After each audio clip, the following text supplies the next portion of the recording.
to season 4 of Mark Out of 10. Season 3 is a distant memory. Thank God, it was a bit of a shit show. But we are back, reinvigorated, remotivated, and ready to talk all things wrestling. Tonight, we're going to talk about some of the big wrestling shows from the last few weeks and months. There's also a little documentary that started on Netflix and a few other big story news that's happened recently. Then we're going back to our roots. We're going to have a list tonight, ladies and gentlemen. We're going to look at the top 10 things that happen out with a match. So from bell to bell doesn't count, so anything else counts. It's going to be a good night tonight. But first of all, I am the Mark Smart Shields and my co-host. He is the think that will make you think, the man who's worth more than a WBD TV deal, the housewife's favourite heel, Hoxie. I'm definitely worth more than fucking Pack a Monster Munch and some Hubba Bubba, mate. So I think we're doing all right. I think we're doing all right, mate. It feels weird to be back. I was having this conversation with Kelly last night, and it feels as though we haven't done. I mean, we haven't done it for a while, but it feels like I haven't done this for like 6 months. It feels like fucking ages. It's crazy, and it's not. It's like it's been a couple of months. Like obviously, like real 2 months life, maybe. Whatever, sporadically or whatever, but it doesn't. Yeah, it's weird. I'm not gonna lie to you. I'll be honest with you. I'm gonna be brutally honest with you and the listeners and the watchers. Hi everyone. I was a little bit nervous about tonight coming back and doing it. Were you? Yeah, which is weird. Okay. Which is weird. A bit weird. I'm scared about this list. I'm not scared about the list. I'm not gonna say that. I'll rephrase that. Like full disclosure, now we're live. We haven't had this chat. We haven't had the conversation before this. I haven't done my list in the traditional list way. This is full disclosure. It's not going to be like a 10, 9, 8, 7, 6 in terms of like one being the best. I've just wrote down 10 things that I love, that I love a lot, if you know what I mean, that I can't possibly even think about putting them in order. So I'm just going to basically pick whatever's on here to talk about next. I have numbered them, but I'm just going to pick whatever I talk about on here next. I'm just going to go, just like put a line through them to know that I've spoken about it, and then just move on to the next thing. There is stuff that I'll probably save a little bit, so I'm going to let the list dictate to me how it wants to be addressed to the listeners, and that will put it into perspective, right? But yeah, I'm really looking forward to this one. When we got it, like exactly what it was and what we were going to do, it was just like right, bang, and just loads of stuff. I had lots of stuff anyway. And I had to take some things away because I didn't quite understand what the list was. So, yeah, we've decided to go... Fucking hell. We decided to go for a list that is a bit different. You know, so you usually talk about certain, like, matches or certain, like, promos, etc. This list can sort of encompass everything apart from matches, really. It could be, like, a run-in. Well, not even a run-in, but a debut, a re-debut. It could be the start of an angle, but as long as it doesn't occur between like bell to bell, then everything is on the table. And I've went slightly not a cheeky moment, but it's a case of it's just stuff that doesn't matter when I watch it. If I go back and watch it on YouTube or the network or whatever, it makes me smile. That's what it is. So it may not be a little bit. It may not be like in terms of top overall 10 wrestling. moments ever. Holy fuck, that's amazing. It's just little things that for good old Shields, it goes, that's a good moment. I like that shit. Let's rewatch it. So that's what we're going to do. By the way, I'm really sorry about my appearance for anyone who's watching this. I've got a fucking bloodshot eye on one eye. I've got a sty on the other. I'm looking dishevelled and unshaven and a bit fucking red and a bit frosty, but I'm not very well at the minute. We're struggling. The Hawksey household is honestly, if it back in the plague, like we'd have a fucking red cross on the wall. I'm telling you, like bring out your dead. It'd be brutal. So, but we're struggling. Dead. We're fucking struggling, but we're gonna soldier on. We'll be all right. We'll be right. Absolutely. How are you anyway, mate? What say you? What's going on in the world of human shields? How are we? I'm not bad. I started a new job in August. So I'm no longer working from home full time. I'm in an office, which is good. Boo! But there's people there. People's there, mate. Lots of people. I mean, I just don't know how I'm going to grind Call of Duty. I mean, it's fucking ridiculous. But anyway, not that I did that before. What are you on about? I don't know what you're on about. Yeah. But no, I'm doing all right, mate. I'm doing okay. Life is busy. Life is good. Is what it is, right? Fucking adult life is bullshit. I'd rather be talking and watching wrestling all day. That's what it comes down to. Yep. Yep. Speaking of wrestling, there has been a lot of stuff happen. There's been a few big It shows that's has. happened recently. There's been a few newsworthy stories. We're going to talk about it. And there's a little documentary started on Netflix as well. I don't Uh, really understand what this documentary thing is you keep alluding to, mate. I don't know what you're on well, about. we'll talk about it just now. It'll be like a shit in your head Oh when we my talk god! about it. Hey! Okay, so we alluded to this in the introduction of our Housewife's favourite heel, Hoxie. He is worth more than a WBD TV deal. That AEW has finally signed, again, or re-signed, should I say, Mm-hmm. back to Warner Mm-hmm. Brothers, essentially, yeah. Multi-year deal. The financial aspect of it's not been disclosed, but the rumour mill is it's about 150 mil. Thoughts? 185 million, apparently. That's from Sean Ross Okay. Sapp. So it's Okay. not a dirt sheet journalist. He's quite plugged in, Sean is. Yeah. SRS is. It's closer to 185 million annual average, apparently. So I think I can't remember the exact numbers, but they needed to make I think it was like 210 or 220 to Something like that, yeah. make money, if you know what I mean, like with everything that they've done and all the money that they've spent. Which, Yeah. by the way, we won't go down this route. I'll just No? touch on this really quick. If you look at some of the financials and you listen to some of the financials that has been going on with AW for some of their shows, it will absolutely boggle your mind of how much money they're spending. And I'm not talking about giving like Moxley like fucking 6 million a year or anything. I mean, none of that stuff. None Monet, Okada, none of all that shit. If you looked into what they spend on like renting arenas, on the staff, on paying like taxes in the areas where they're renting these arenas and stuff, the union fucking fee, like all the security fees, rentals of vehicles, plane tickets. If you looked at what they're spending every single like week, month, whatever, I no wonder they needed fucking 220 million or whatever it was to break even. It's obscene the amount of money that they're spending. And it's not, oh, ha, ha, ha, I know Tony Khan's got a load of money, but it is a fucking business at the end of the day. That being said, fair play to them. Fair play Yeah, to they them, got it signed. Yeah, yeah, right? absolutely. Because everyone has been banging on and saying, like, all this, that, and the other, and blah, blah, blah, blah, blah. So apparently, the deal will begin January 2025, and it's worth 555 million over 3 years. That's what I've just seen on here. That's a little bit of Okay. news. It is from Meltzer though, so me. But Sean Ross Sapp said 185 as well, so we're not that far off really. Yeah. But I mean, that for the secondary promotion on a TV station like that, like TNT and TBS, in this day and age, for a wrestling promotion, for them cutting themselves off and only getting 700, Yeah. 600,000 viewers every week, that is a good fucking deal. And they get streaming. They got a streaming service with Max. So if Yeah. they didn't get that streaming service, I genuinely don't think, and the way that the world works nowadays, if you didn't get a streaming deal, it doesn't matter what sort of, if you got 150 million without a streaming deal, it doesn't matter, because you need that streaming deal. You need that content, I think, in 2024. Do you agree? Do you disagree? I No, think, no, no. I yeah. 100% agree with you. You definitely need some form of streaming platform, 100%. But who cares? I mean, they're not getting people watching it on TV. It's like just because they have access to it, the US subscribers for Max have access to it doesn't mean they're going to watch it. Yeah, Um, okay. you know what I mean? It's a case of they're struggling. They're still But struggling on their main it TV takes program to get.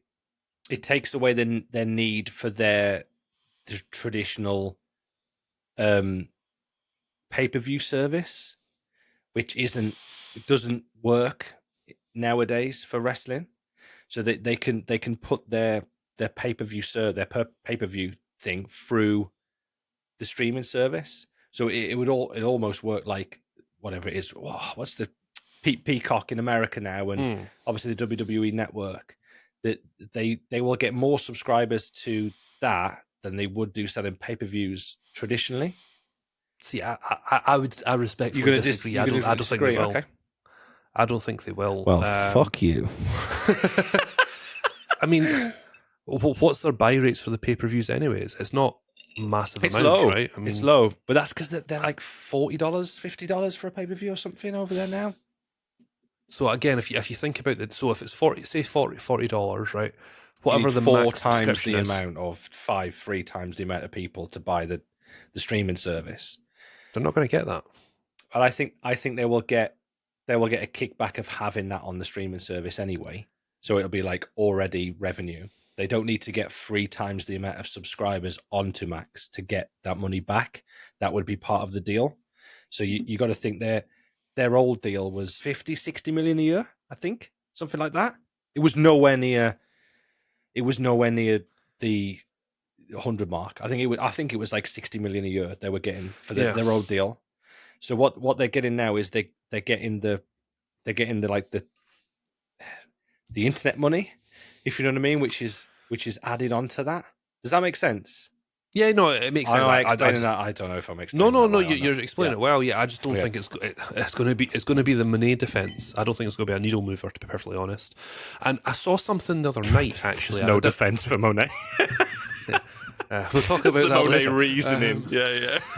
And I read something. I can't remember where I read it. I think this was a couple of days ago. Apparently, it's rumored that there is a percentage now being owned by essentially Turner.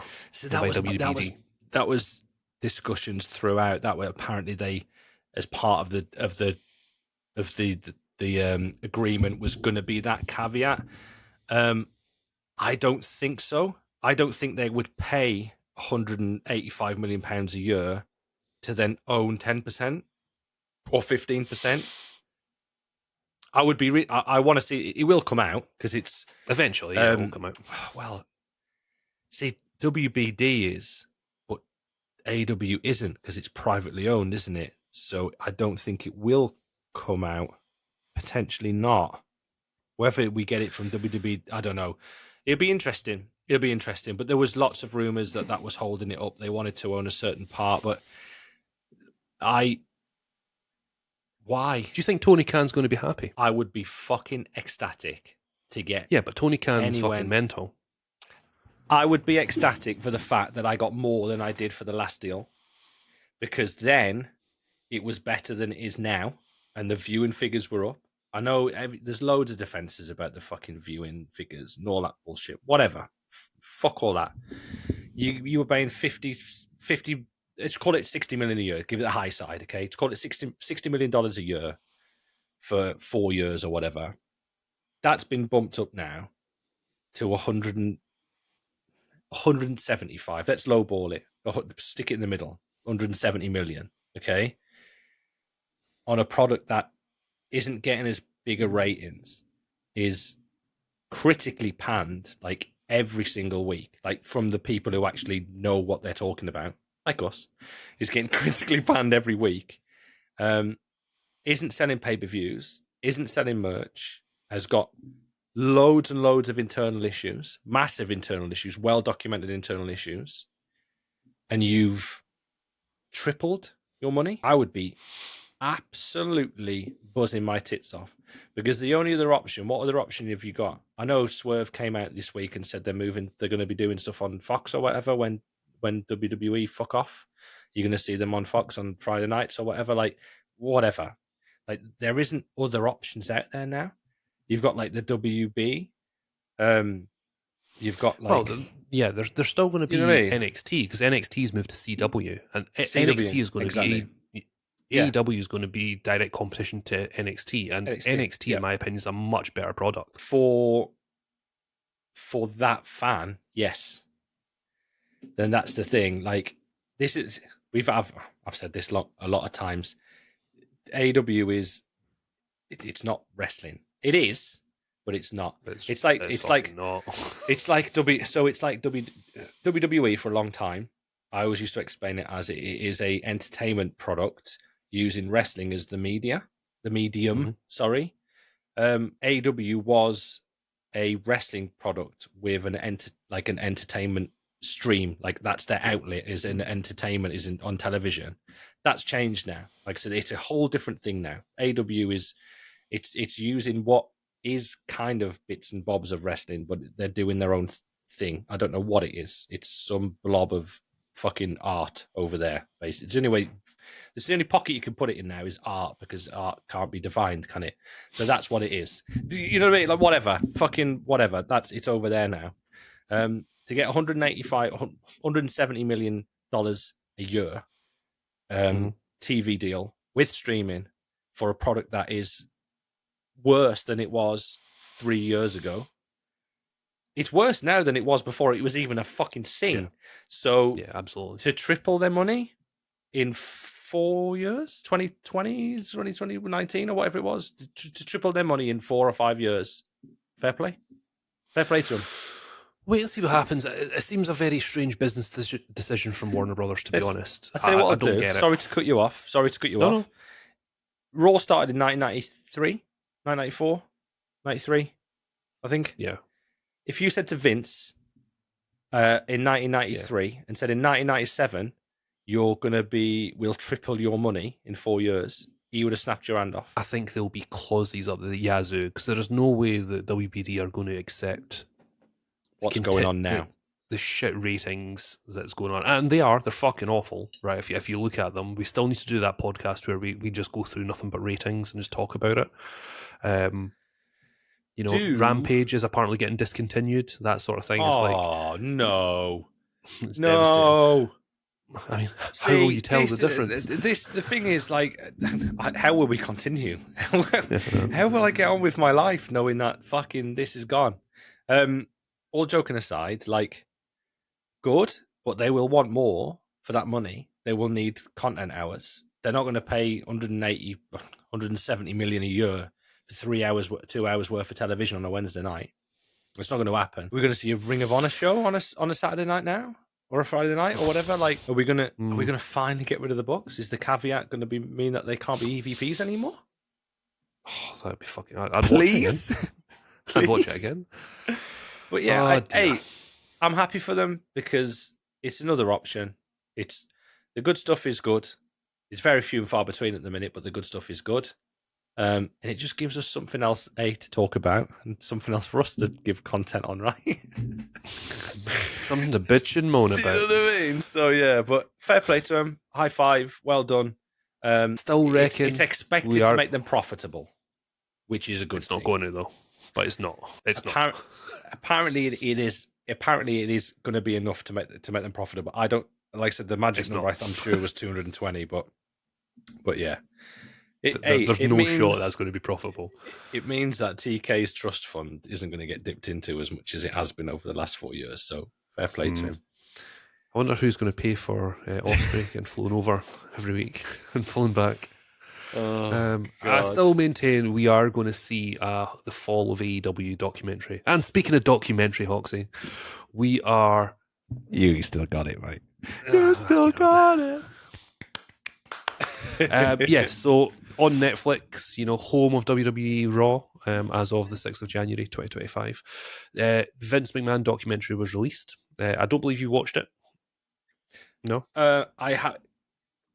The only reason I haven't watched it is not because I want to watch it. I wanted to watch it, and then every single person who I spoke to and who I trust their opinion on told me that it was it's made for non-wrestling people. So all the stuff on there is pretty much stuff that we talked about. We've talked about, or we already know. Yeah. So I haven't been in a rush to watch it. So I've been watching. I mean, I've been finishing Ozark, mate. I've been finishing Ozark, so fuck it. I watched it. I was doing my ironing on a Sunday, and I watched it as we blitzed it, and I would agree with you. It's stuff that, on the most part, that we know about, because I was as they were talking through it, and I was ironing, and I was like, yeah, this, and blah, blah, blah, blah, blah. And then a couple of sentences later, that's what they said. And he was like, how the fuck do you know? I was like, I just know. I'm a mark. Yeah. I'm a mark. It's what it is. But there are one or two things that come out of there, so I'm not going to spoil it. You can go and watch it yourself. But it's a decent documentary. it's something you've got to watch. I think it touches upon stuff about Vince's life that you, if you're not a huge wrestling fan, you maybe don't know. So it's well worth the watch, even as Okay. an experienced student of the game, Hoxie. I would Mm-hmm. say that. You can tell you can tell though there was a point where they're like, "Fuck, we're not going to be able to show this documentary," and then they went, "Actually, fuck it, let's just do it anyway." And then the last episode was put together, so you can tell where it tails off, and it's interesting hearing the people. I wonder if that was the bit where Vince came out with that little like press release thing he did, saying like I was fully involved in this, and then realized it was going to go down a different route. It's probably that last episode. To be fair, right, I'm sure I've got that saved screenshot. the last episode, yeah, the last Yeah. episode was interesting because there were people that were like well-known people within wrestling that were saying the fact that, you know, it was like someone was asked the question, "Have you watched the documentary so far?" And he goes, "Yeah." And he goes, "What do you think?" I was like, "Well, I don't like the road you went down because you're going down a negative aspect of Vince," and I don't think they did. I think they were very.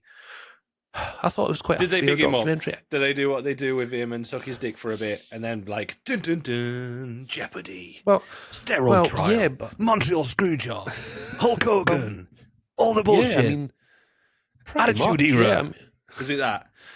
yeah, but at the same time, like they do put him across. I mean, like Vince, for all his flaws, and he's got several flaws, he's good at what he does, right? He is like arguably the greatest promoter of all time. You know, when you think about what he did, like I don't think many people can argue against that. As a human being, absolute dog shit.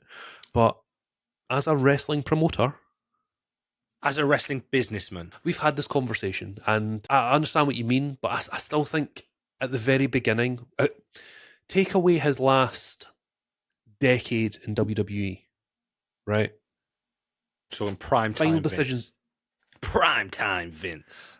Well, so see if you think about like Raw from the get go, the early days, right? So from when he took over from his dad, going on, that was all him. You can't say he had great people around him. He had people around him, obviously, but I think you've got to give him a bit more credit than just saying he's a good businessman as opposed to a promoter.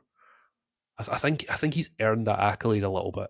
I'm not the biggest Vince McMahon fan, you know that, so I think you've got to give him his flowers a little bit and say, like, I understand what you mean in terms of he's the best wrestling businessman, and that goes without saying. But I think in terms of promotion as well, I don't think wrestling wouldn't be in the situation it's in without Vince McMahon.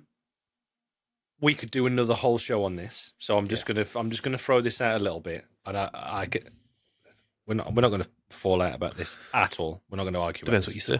Because I agree with what you're saying, but I think you're talking about the crossover from his dad. He was, I'm not going to use the word lucky, but he was put in a very, very, very like positive position straight away. So he didn't go off. He didn't like, Dad, I'm going to go and fly the nest. Papa, I'm going on my own. He bought the promotion off his dad with a loan from his dad, and nothing changed. Now, I know he set up fucking Titan Sports separately and sort of done bits and bobs, early promotion stuff. He sort of done separate Outlaw Mud Show kind of stuff. But the WWF at the time, which de facto became his, was in one of the strongest territories in the country. It had some of the greatest talent going. He had Andre the Giant like he had like he had these guys, the Sammartinos of the world, the Pedro Moraleses, the Bob Backlunds. Like he had all of these guys there who were massive anyway. It's not as if you went down to fucking Tallahassee and started up a promotion and became the greatest promoter ever. He had a fucking monumental head start. And then he saw the opportunity then to muscle in and take over all the territories by strong arming everybody with the prominent position that the WWF were in nationally. So I get what you're saying. Like he's got a great mind for the business of wrestling, which sort of incorporates lots and lots of different avenues, whatever. But I genuinely think as a as a booker / promoter, he is nowhere near as good as he is a businessman. The guys who he did have guys around with him back then, he didn't have the Pat Pattersons and the Briscoes that he would have in that main period and the Bruce Pritchards and that sort of stuff. But he had guys who were there like prior to that. Oh fuck me! I'm literally reading a fucking book. I've read a book on this the last couple of months about the death of the territories and stuff. And there's that many names I can't even fucking think of them. Fuck me! But he had guys there who were doing stuff for him. It was positive stuff. You know what I mean? So I totally get what you're saying. He's great. He's the greatest sports businessman, fight sports, sorry, the greatest fight sports businessman in the history of fight sports. But I don't think he's the greatest promoter. I think he was lucky. He had lots and lots of bookers around him, lots of wrestling minds who would book and look after shows and look after territories and book cards for him and stuff. Interesting. Sorry, that was a tangent. Sorry, guys, I was going off on a tangent then, but I can, yeah, I'll. This is a hill that I would die on in a discussion. I will keep going until everyone gets bored, and then I'll just win by attrition, basically. I don't think you would. I think I would argue opposite. But it's interesting, like you say, we could do an entire podcast on that. We could. What do you, the literally. listeners, think? Yes. Do you agree with Hoxie? Do you think he is the best wrestling businessman, best sports entertainment businessman, and not the best promoter of all time? Or do you agree with good old Shields, who thinks that you've got to give Vince his flowers and say that he has got to be up there? I'm not taking anything away from him. I'm giving him his flowers. He can have a couple of tulips and a rose. Give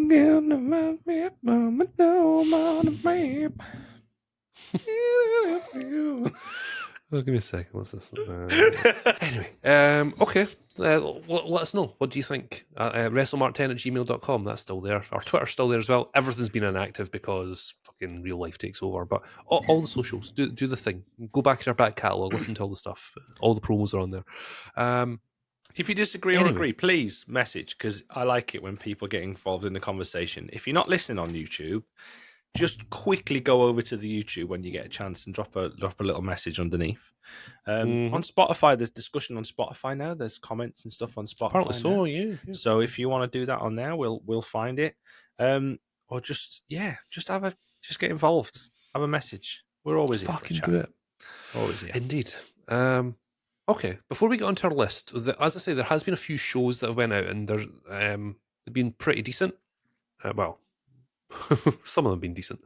So we're going to talk about one show. We're not going to do a full deep dive into it. We're going to talk through the matches, some of the matches, and just give our very quick opinions. Then we'll do the list, and then we'll do another one. The first one we're going to talk about is Bash in Berlin. We watched that together, Hoxie, right? We did. We just watched it, just chilling, just having a little chill, couple of snacks, had our comfies on, just chilled.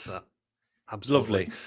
And we thought it was a decent pay-per-view, right? It was I genuinely think it was one of the best PLE shows that I've seen in a very, very long time. The matches, like there wasn't. It's weird. The weakest match on the show was with their top guy, which is weird, and it still wasn't shit. You know what I mean? It's it's nuts. They're doing it. Yeah. Done some good shit. 100%. What I love about the PLEs that WWE are doing is 5 matches. Nothing, just 5 matches, and it's making like a Raw and a SmackDown feel more important, because they're matches that could be like pay-per-view quality, main event like, Monday Night Raw or SmackDown.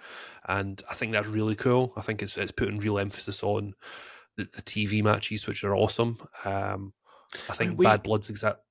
We've said this, not like recently, but we've said this over the time of doing this podcast, is like how much we both love the In Your House style pay-per-view sort of layout, where it was like 2 hours 15 or whatever, 2.5 hours. and it was like 5-6 matches, but it was just like in and out, good quality stuff. And I think this kind of stuff is getting like that now. And I think that's it's sick. It's so good. It's So good. It's like, yeah.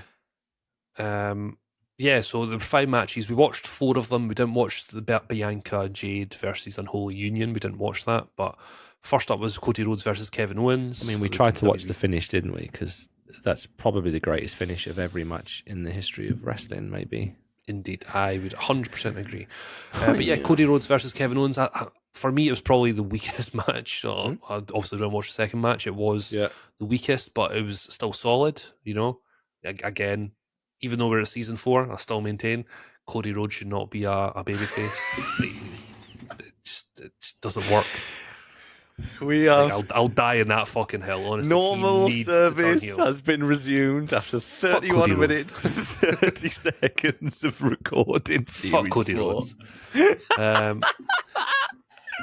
mean, it was written on the wall. Kevin Owens was never going to win. He was never going to beat Cody Rhodes. It was fucking. I actually choked on a fucking ice cube. Sorry. You alright? Yeah, I'm fine. I think it was just really slow. Like, I don't mind slow-paced matches, but this was just like pregnant pause slow. It was just like, fuck me. It's like going to get on with it. It's like 23 minutes long. It was just fucking too long. They did go quite indie though, didn't they? They did. They had them. I can remember making this comment because this was a good few weeks ago now, but they had them, didn't they? They had them just there. If you're watching, right in the palm of their hands, they had them just there, and they went 2 false finishes too far, from what I can remember. Mm-hmm. Basically, a minute and a half, maybe too long. But it was for that audience, for that crowd, like for those kind of people. That was that match. That was their match. Yeah. The rest of the show, like, it's the circus, mate. There's a bum for every seat, right? I thought it was all right. If we're going to give it like a mark out of 10, because that's the name of the podcast. If we give it a mark out of 10, I would probably give it a solid 6.5. To be fair, it was definitely better than average. Look at my head. I smashed my head off the wall the other day and I cut my head. Oh dear. I've just spotted it in the corner of my eye. It's very sore. It's very bruised. I didn't realise it was that bad. Wow.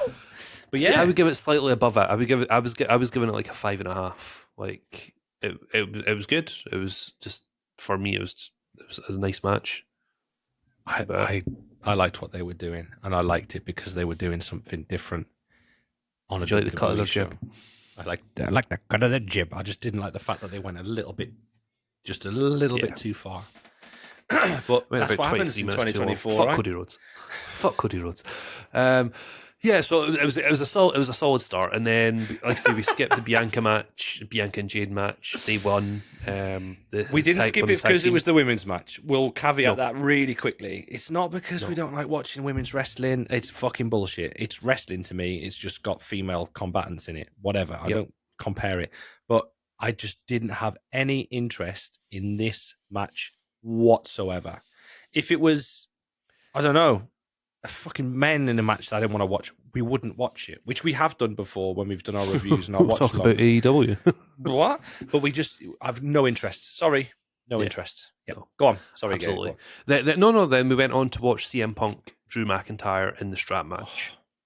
Oh, great match. Just old school fuckery. Just awesome match. Stunning. CM Punk is outstandingly good at the moment. He's so invested in what he's doing, and you can tell that just from the quality of his matches and the quality of his promos and the way he looks.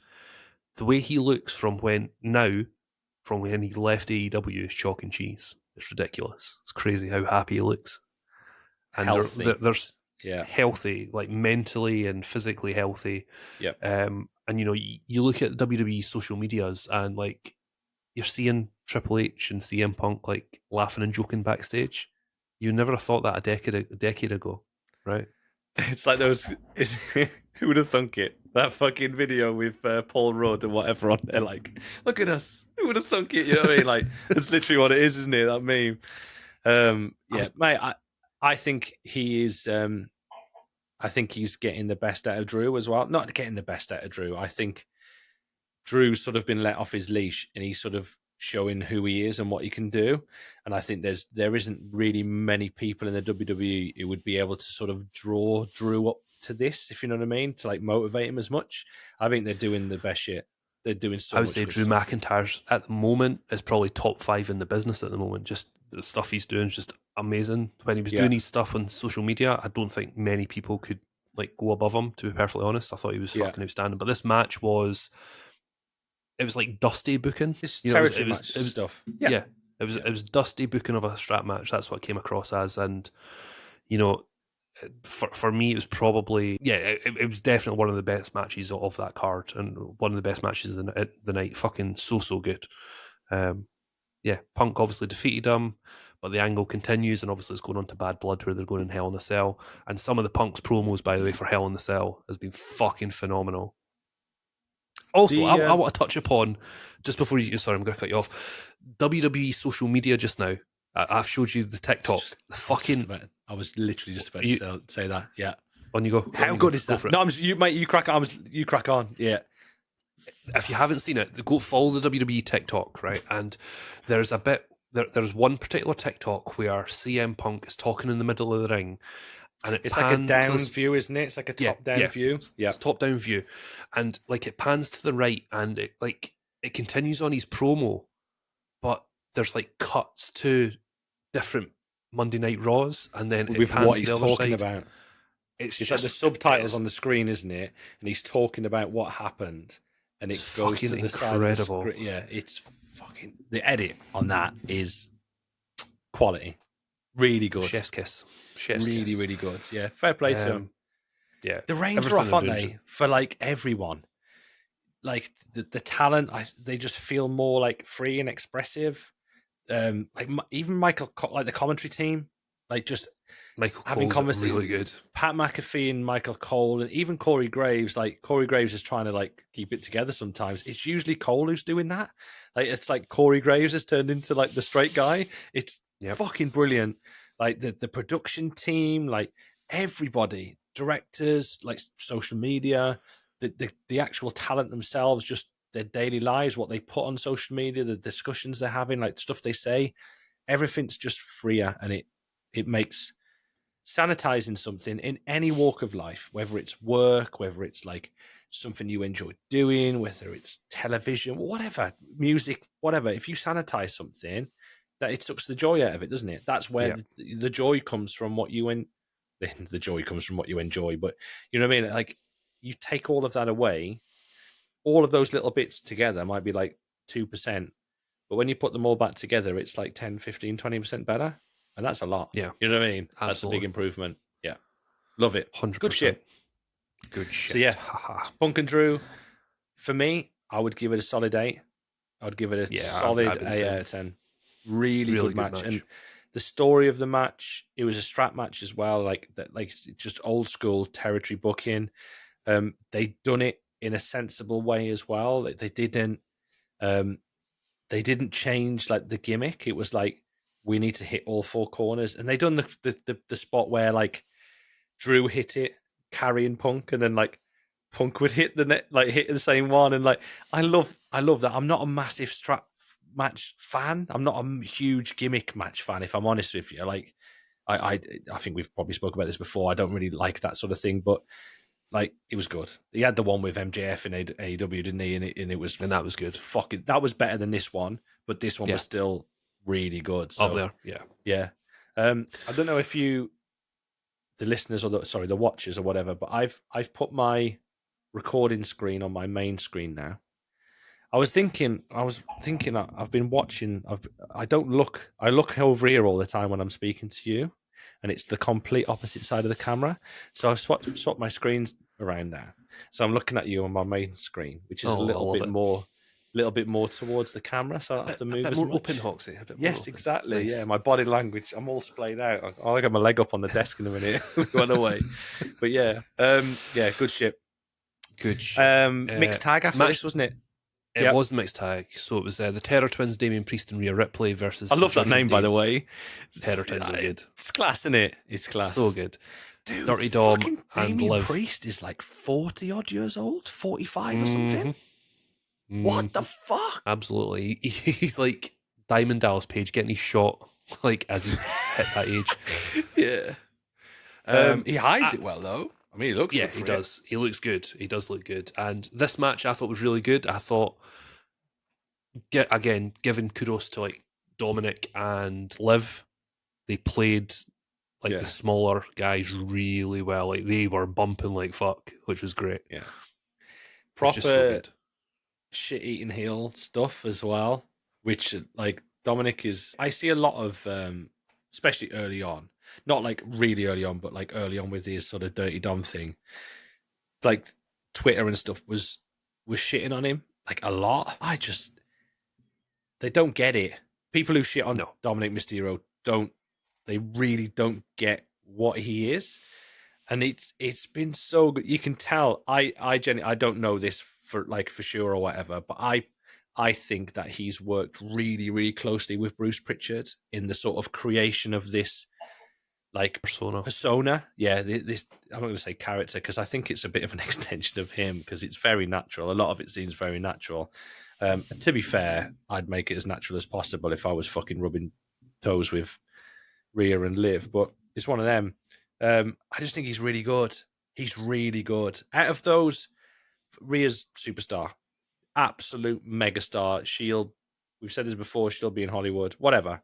I think out of the four of them, Dominic is like standout. Whenever he's on screen, like Rhea's got that like wow star power, yeah. But Dominic is when Rhea first comes out, you're like, fuck me, who the fuck is that? Like non-wrestling people, I guarantee non-wrestling people will look at her and be like, Jesus Christ, like what the fuck? But if you watched 20 minutes of them all on screen, he would be the person who you would like talk about after. Be like, I mean, she's fucking amazing, but what was it like? Look at him, like what was he doing? Like, look at this guy, like he's so cool. I love it. It's brilliant. I think the issue that Dominic has is it's because he's a Mysterio. That's his issue. He's in the shadow, the very small shadow of his pappy. Yeah, he's very small but very large shadow. But it's not just that. It's not just the shadow of his dad, but it's also the affiliation to like an Eddie Guerrero as well. You know, it's like it's always going to have that. Like whenever you talk about Dominic Mysterio, you're always going to have it's Rey Mysterio and Eddie Guerrero. You know, that's the sort of thing that he has to deal with, and I think that's why he's getting shot on. For us, he will have that. But in 5 years' time, 10 years' time, I bet you, mate. I bet you the average WWE audience that you would speak to now, I wouldn't imagine. I'd probably say maybe 40% of people would know about that segment. Yeah. I think though the internet is a weird thing, right? It's a case of people might not watch the product, but they'll still be wrestling fans, so they'll still be associated with wrestling in some way. So that's what I mean in terms of that's why he was shat on at the beginning on Twitter. But I think but I agree with you. See, in the next couple of years, it's if he stays healthy and still continues on that trajectory, I think the sky's the limit. You know, that's why he was on my list for fucking like the top 10 potential. Yeah, future stars. So it's really good. But yeah, solid match as well. I think it was on par. In fact, sorry, I thought it was slightly better than Cody Rhodes. I thought Cody's match was probably the weakest out of the four that we watched. Terror Twins match wasn't as good as the CM Punk match, obviously, but it was somewhere in the middle for me. It was like a 6.5 for me. He reminded me of something. I think I said this at the time when we were watching it. It was like a match that I would book on a show that I would do if I was doing that kind of match, like being the shit-eating heel guy with like another character heel. I'd give it the same as what I gave Cody and Kevin, was 6.5. I would give it 6.5 because it was just for fun factor. It wasn't. Yeah, it wasn't a classic. Fuck me, but as what it says on the tin, a mixed tag match, which are usually fucking dreadful, by the way. I thought it was really good, and I enjoyed it, and it was good fun. Yeah, everybody did their role perfectly in that match. It was really good. Yes. And then They the knew main event, obviously, He knew exactly what to do. Sorry, yep. 100%. No, sorry, mate. Yeah. So then the main event, Bash in Berlin, Gunther versus Randy Orton for the World Oh, Heavyweight Championship. Fucking great match, man. Just so good. Just we went. Gunther is This was like out 30 minutes long, whatever it was. 34. Yeah, 34, We 35 went minutes. quiet for about 28 of these minutes. It's We were just insane. like, So good. just making noises every so often, just like, oh yeah, it was so, It's hard hitting. We've It been waiting for was this. We've been waiting for, and we've said this before as a lot, and guys who would sort of watch Randy for a long time will get this and understand it, and people like who were fans of him. He was really into this. You could tell he was so into this. I think this would have been right up his bag, if you know what I mean. It's like you've got this proper heat drawing heel who wrestles like somebody you would have been wrestling your dad back in the fucking 70s and 80s. Like, you mean crack on? He would, all over it. All over it. He was bumping for him. He was selling for him. He was giving. He was taking. He worked. I'm going to say it now. I thought Randy was fucking brilliant in this match. For me to say that, it takes says a lot. says all it needs to say. I wish I had some more whiskey left because I need to have a drink. I feel sick. It was the finish as well, though, right? It was a case of like he submitted him out. I was going to say it was submission, wasn't it? Yep. Yeah. Yep. It's like at one point we thought he was going to do the arm thing, right? It was like the fucking three arms up. It was like that would have been fucking incredible. Yeah. But no, phenomenal match as well. Like it's just Gunther should be the guy they build everything around for Monday Night Raw. He's the only I feel like fucking Princess Leia now. He's the only hope for that title. Yeah. To actually make it into something like they tried it with Seth and it was just like a little bit of jewelry for him. I think if they gave it to Seth like 5 years ago or whatever, it would be very different. But the fact that it's like fucking dancing Seth, it didn't work. Yeah. They gave it to Damien and realized that they painted themselves into a corner with their booking of him winning the thing. So, like, I get it. Like, I feel sorry for Damien Priest. I'll be honest. I genuinely do feel sorry for him because another time, another place, he might have been all right. But they've got it on this guy now, and he is skyrocket in flight. Ooh, get it to the moon. He needs it for a long time. Make a big deal out of it. And the only person he needs to lose it to is at WrestleMania next year when he drops it to fucking Steiner, basically. Braun. And he needs to be called Steiner as well. But yeah, fuck, what a match though, mate. What a fucking match. For anyone, I don't know if people listen to this podcast who are either like starting in wrestling or like are thinking about becoming a wrestler. If you want a match to watch, I used to do this. I did this a lot in lockdown, didn't I? When we used to do like, well, when I first pretty much started talking to you, I do watch alongs, and because I am a pro wrestling coach, trainer, whatever you want to fucking call it. Used to do watch alongs of matches that I would use as like tools, basically, as like examples to watch and to learn from. You have to watch this match to understand, like when you're just getting your head around like face heel, psychology and storytelling, but storytelling throughout the match itself, not like, oh, I hate you because of B and you hate me because of C or whatever. That's a different type of storytelling. When you're talking about the ebb and flow of an actual professional wrestling match in the ring between that bell and the other bell, it was beautiful. Really, really, really, really good. Really good. Yeah. For me, I understand sometimes that when we rate these, like we talk about other matches and stuff from like history. So I'm going to rate this in like regard to the actual show and like how I was feeling at the time. I would give this a 9 out of 10 any day of the week because it was very, very, very special. Very good. Very good. It's not like a WrestleMania fucking poignant moment, but as a wrestling match of what I enjoy, 9 out of 10. The crowd were in for it all the way as well. It was just the entire event was awesome. Just Bash in Berlin Berlin. Berlin tried to keep up with France, didn't they?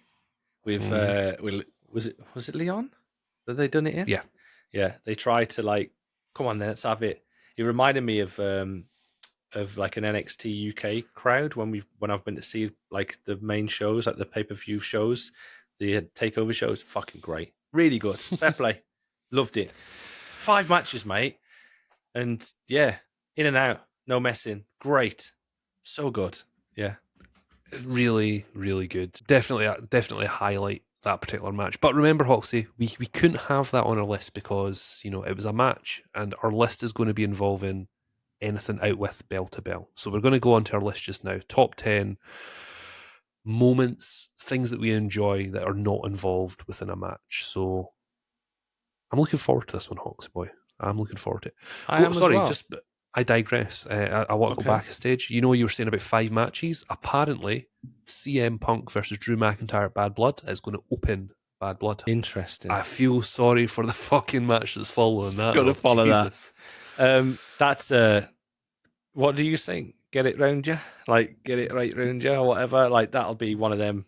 Like let's go out because it's no. I think Punk might have to get home. Actually, yeah, that's what usually happens. He needs to go quickly. He's got something planned. He's probably got a party on or something. He needs to go to. That's Probably. probably what happens. Yeah. Okay, so top 10 list, Hoxie boy. Are you ready for this? I think so. I think so. I hope so. I don't know. Remember, I don't know. justification is everything, so that's fine. Yes. Do you want to go first? I'll go. Like I said, preface. This isn't 10-1 is in the best. This Yeah. is just all in. You said earlier on, you mentioned about like stuff that just makes you like happy and Smile. like enjoying stuff or whatever. Yeah. I'm gonna go straight in for something that, or whenever anyone says to me like, "What's your favorite like thing to do?" Like, give me some like, what's really good? Why is wrestling good or whatever? I immediately go to Chris Jericho's debut. Like, what Okay. makes me happy with wrestling? Jericho, well documented on this podcast for a very, very, very long time, up until probably 3 years ago, was my favorite wrestler. From when I was younger to like now, whatever. And that debut on Raw in '99 when he came in was just, it was like I'll watch it on YouTube. I'll watch it if it comes up on on Twitter or whatever. Like I go out of my way to watch it every so often because it just makes me like, it's one of those things, like it doesn't, like, I'm gonna say like it moves me, you know what I mean? But it, like, sometimes I'll watch it and it gives me like little tears in my eye, if you know what I mean. Like there's a few things on here that'll probably do that as well, but I'm soft as shit deep down, guys, honestly. I know I'm very hard and this persona is really brutal and mean. I'm so soft, I promise. I'm so sensitive. But yeah, Jericho's debut, man. That obviously they done the countdown to like Y2K. You mean the and the fact that it ended like halfway through the Rock's promo was just amazing. The whole pyro going off, the countdown, the ball rolling through the fucking CGI graphics, and then the puff of smoke, and then it turned like Jericho's name turns on the Titantron, and just the whole that crowd like, I got this, yeah, break the walls down, and it turns, and everyone's just like, rah! It's amazing, and he's fucking stood there giving it the big in, and he's got his little tuft of hair and stuff. Like that is oh my god, I'm going to use a really cliched word now. That like the pageantry of wrestling, if you know what I mean. Yeah, like that is what it's all about. Like that's how you make a fucking impact. I mean, we won't talk about sort of what happened maybe 6 months, even the 6 months following it, when it was just a bit of a damp squib. But as a debut, as like for me, like because I was watching when I was younger, I would watch WCW when it was on like Channel 5 or whatever back in the day. Like I knew Jericho, and I liked him because of some of the mad shit that he was doing. And then like watching that at my mate's house, like on the fucking day after it happened, like when we went back from school and I watched it at my mate's house and we're like sat on our knees watching television and Jericho fucking debuts. It's like, holy fucking shit. It's Chris Jericho. He used to be on WCW and now he's there. It's going to be amazing. Like he's so really good and funny and he's amazing. Just, yeah, just the best. I love it. Like it makes me, it makes, like it changes an emotion. And that's what I Yeah. think, like, that's why I think a lot of the stuff that we talk about when we're talking about artists and stuff, it makes you fucking feel something, and it always makes me feel something. So an out of the So bell good. situation, Jericho. It's not number 10. It's not number 1. It's not number Yeah, 5. yeah. It's on my list, which I've got 12 of them on here. So I need to get rid of one. We're going to do that de facto as we're going through, which is really fucking difficult. But yeah, Chris Jericho debuts on Raw. Solid start. Absolutely brilliant. Okay, my number 10. And I'm going to AEW, actually. Okay. An AEW moment that if I ever want to binge wrestling, it's a segment that I will always go back to just because it's two fucking masters at work, and it's MGF in the ring with William Regal on Dynamite. I think it was on like October 18th, 2022. That's a And great shout. Talk it's about the email just and all that bullshit. talk about the Yeah. email, exactly that. And it's like, so MGF, if you haven't seen it, go and watch it. It's fucking incredible. So he goes on about how like he was looking to get his way into the business when he was like 15, 16, whatever it was, and he sent an email into like William Regal, like, here's my tapes, blah blah blah, and William Regal's like, decline, blah blah blah.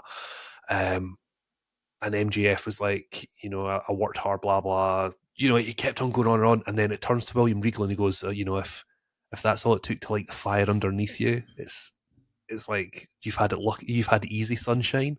It's like I was fighting men at like 15 in Blackpool, like it's fucking real, man.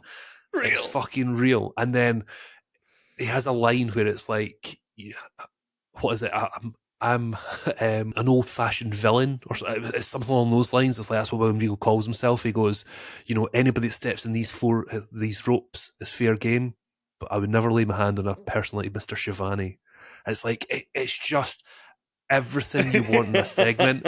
It's like the realism and the like emotion from MGF, and then it's the William Regal just being an absolute master, one of the most underappreciated folk in wrestling. It's like, it's unbelievable. He should be becoming more apparent, becoming more apparent now with what he's doing in his later 100%. years. Yeah.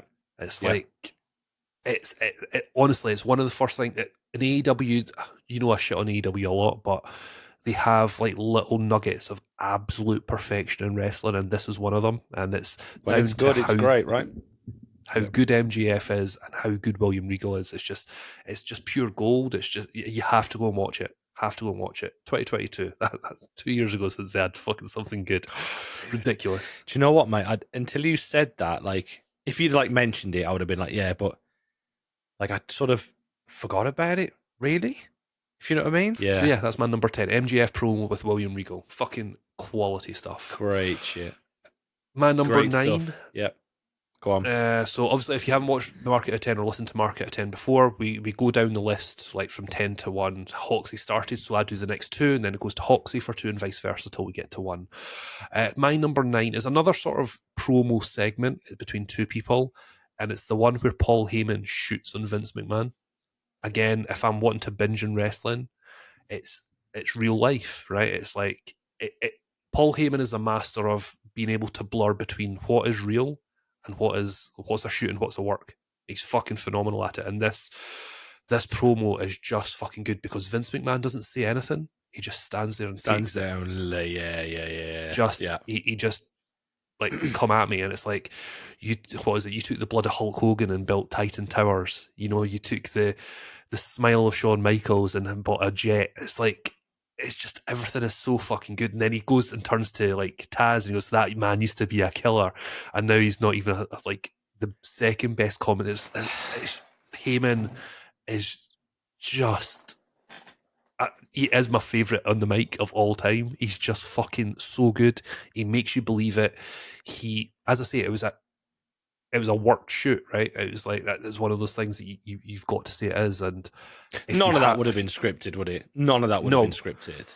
I mean, if No? Heyman's done like an audience with type things, and he's been asked about that, and Vince just goes, "What is it?" He goes, "Draw me money," and it's, what's he? And Who what is better it? to ask, right? Who better to ask? Yeah, but who is fucking? Oh my god, I can't remember his name. Freebird. PSAs. Michael P.S. Hayes, like he goes, you should get Paul E to rip you an arsehole. He'll rip you an arsehole yay wide, and it's like, and Vince goes, I don't want to know what you're going to say. Just draw me money. Just draw me money.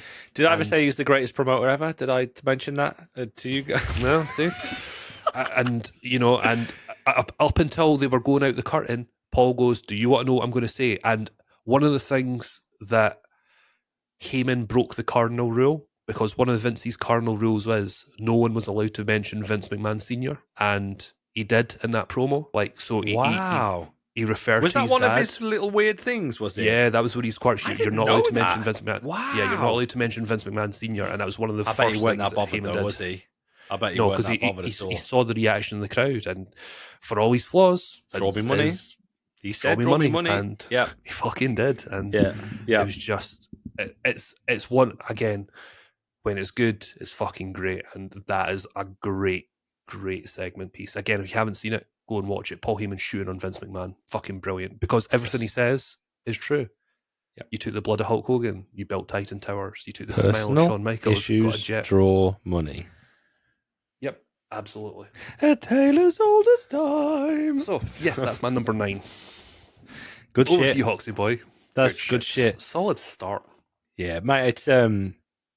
It's there'll be some good YouTube numbers on that for people just fans of wrestling, just wanting to watch it. You know what I mean? Just sort of take it all back in when it was like that.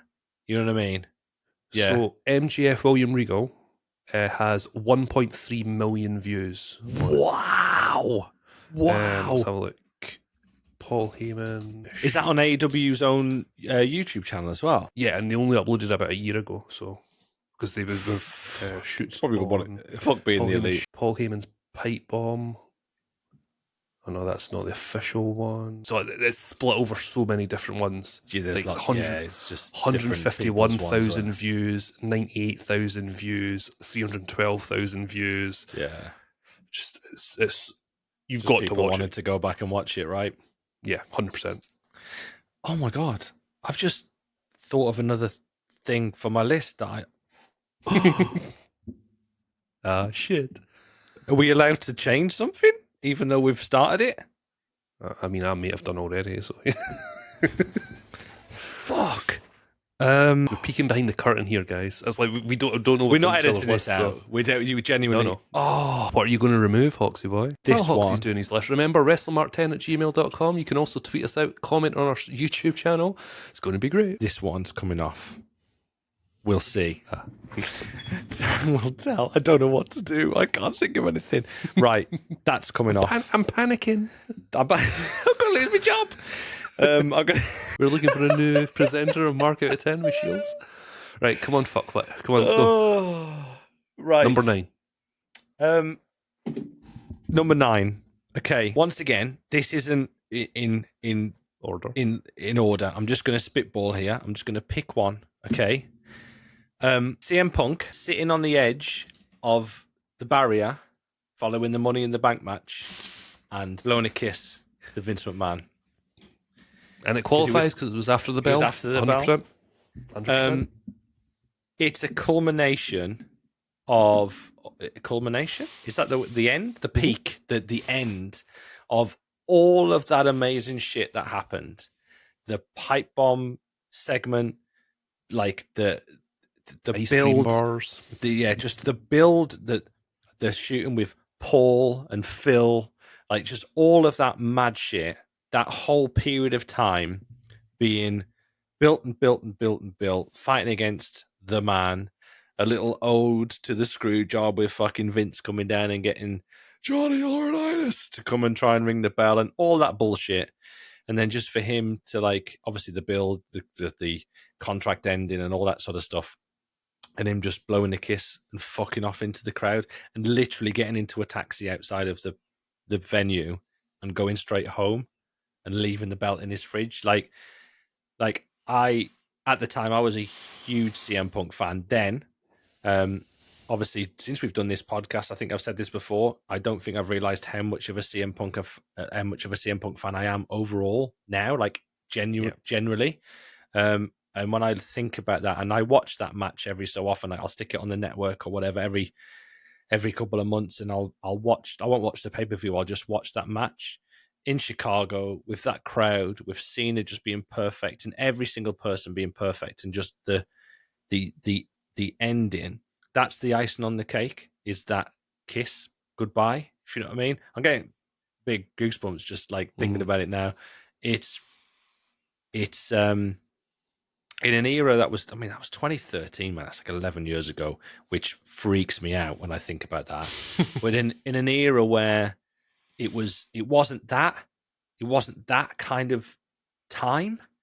Like, we're talking now about like guys shooting on each other and like calling each other "See you next Tuesdays" on t-shirts and like on social media. Like then that wasn't like that. Then the WWE was not that space. It was very, very commercialized. That was probably the era when they had the laptop next to Michael Cole or the fucking different general managers every week on Raw or whatever, like all that bullshit. You know what I mean? Like it wasn't real, if you know what I mean. And that was just a constant thread all the way through that, and it got to that payoff. The finish of the match was obviously a huge payoff because Punk got the belt, but the payoff was the fuck you to Vince, because that's what it was all about. It was Vince versus Punk, wasn't it? Like, Cena was there as like the conduit for it, but it was Punk against the man. It was the time old, like, it was like Stone Cold and, you mean, like Austin and McMahon and like Bret and McMahon. It was that kind of thing. It was like you fighting against the machine. Fucking brilliant. I was literally going to say that. Is that the point you were going to make? Yeah. I was literally going to be like Austin versus McMahon, but it's like Austin was at the time where people wanted to smack fuck out their boss, right? You know, that's what happened. Mm-hmm. With CM Punk, it was that particular time where everyone's a bit of a keyboard warrior and don't particularly want to do anything physically, but it's just, like you say, it's the perfect sort of exclamation point in that particular feud. Is just that blowing the kiss goodbye, just fucking just outstanding. Yeah. Definitely. Great moment. I actually forgot about that one, but now that I'm thinking about it, as a sort of lock to be on your list because it's one of your favourites. Yeah, it's like talking about favourite matches or whatever, or favourite whatever, like, just, yeah. Like I said, I go back and watch stuff every so often, and that's one of the things that I always go back to or whatever, because I just think the whole like, where they didn't play Punk's music for ages and just let the crowd just like a fucking mental, and like the crowd went up, and then they came down like a little bit, and then they went up fucking even higher than the first time, and then the hit, and it's just like, it's so good. And the match, and they called, I would love to see if they've ever done any interviews on this. I've never even searched this out. I should do, really, but I'm 99% sure they called probably 95% of that match in the ring as well. I don't think they went in there and like, oh, we'll do this and we'll do that. There might be a couple of spots and obviously the finish, like the story, but I'm sure they called it in the ring. I'm sure of it. It's really good. Interesting. Really good. For all of Cena's, everyone gives Cena grief.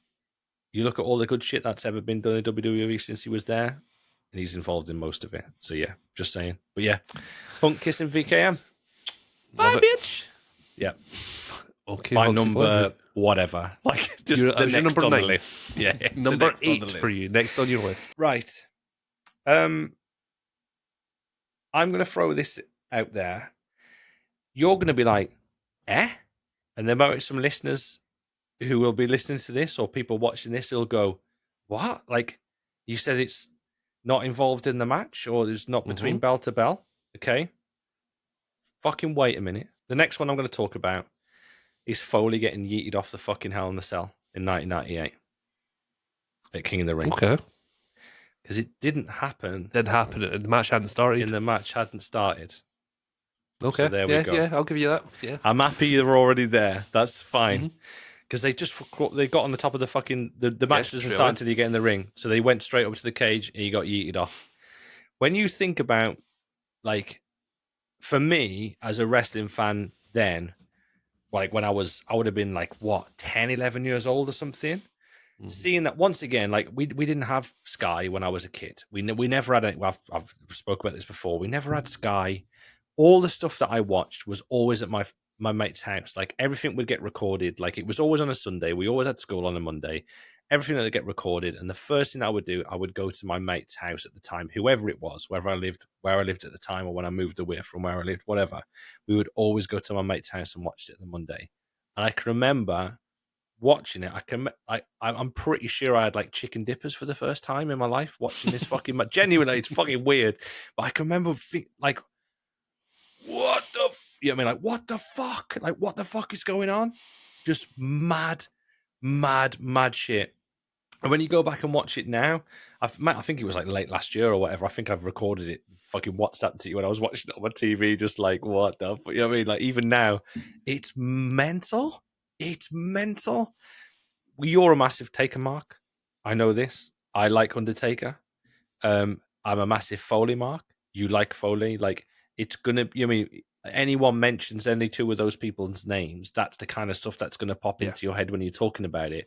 But when I think of wrestling, I always judge this sort of stuff a little bit like the Jericho debut, like what's good about wrestling or whatever. Like, if you had a non-wrestling fan and you wanted to show them something to be like, what the fuck? And not like someone getting wrapped up in barbed wire or getting a fucking syringe stuck in their face or a fucking staple on their tits or whatever. If you want to like draw somebody into just the fucking mentalness of the pro wrestling world, that would be one of the things that you would show them. Yep. No one watching this would be able to or listening to this would be able to disagree with what I'm saying. And it's not because I think everybody would would be like impressed by it. It's not that. It's just that's one of the things that for me sticks in my head forever. And when you talk about things outside of wrestling, like you mentioned when we were talking about this list, like stuff outside of wrestling, it was like bing, like that was the thing that popped into my head. And then I was thinking, I was like, yeah, the match hasn't started. And I was like, that's good. Yeah. Straight on my phone. I just think it's mental. It's mental. Crazy for moment. What made that moment even better than fucking Foley and see the reaction of King and JR. Yeah. Fucking he killed him. He killed my God. Someone stop the damn match. Stop the damn match. He killed. That's where it comes from, isn't it? It's that moment. And just the whole thing, like the from then on, it's just pandemonium, isn't it? I worked away on Monday, and there was no Netflix on the telly. They had like a free view. It was literally the arse end of nowhere in fucking Mordor where I was staying, basically. And I put a TNA pay-per-view, it was like a Bound for Glory pay-per-view, like Bound for Glory 4 or whatever on the TNA YouTube. By the way, big shout out to TNA YouTube. Fucking all the pay-per-views on there. It's amazing. Anyway, and it cuts to a bit where Mick Foley's there and he's like talking to Jeremy Borash backstage. And he's like, yeah, he was like, what I was trying to do is there was a bit where I was trying to put my tongue through my lip and there was a hole in there, but it looked like I was smiling. Like even in TNA in like 2005 or 6 or whatever, like he was talking about it. Like it was just, it's a big thing. It's a huge thing. Crazy moment. Yeah. Yeah. Foley getting yeeted. Foley getting yeeted is on my list. Definitely. So I write down Hoxie's answers as well, just in case we want to do anything with it. And my Foley getting fucked off the cage. That's what I've just wrote. Okay, that's everyone would know what you're talking about, though. Yeah, 100%. Okay, over to my number 8 then. My number 8 is an our segment. It's from Monday Night Raw, and it is the Monday after WrestleMania. And it's the retirement of HBK. And HBK, so obviously they've had their second match at WrestleMania, his career versus streak type thing. HBK's in the ring, like doing his goodbye farewell speech, and the gong hits. Undertaker comes out, and everybody's like, "Is this a second? Is this another angle for it, or is an The Undertaker?" trilogy. Yeah, it's amazing. Shawn's not going to retire. An Undertaker stops at the top of the ramp and just simply tips his hat and walks backstage. Fucking, it's like goosebumps there just now. It's fucking insane, and I think that's the power of those two fucking individuals. Shawn Michaels obviously looking raw emotion, and it cuts to Shawn once Taker walks backstage, Yeah. and it's like there's a little smile on his face, and it just shows how you don't have to say anything to make you feel something in wrestling. And again, it's one of those ones I'll always go back to and watch, and it's just something very, very simple. You know, it just makes you smile. Obviously, it's sad because one of the best ever, like Shawn Michaels, had to retire Yeah. after that, but Yeah.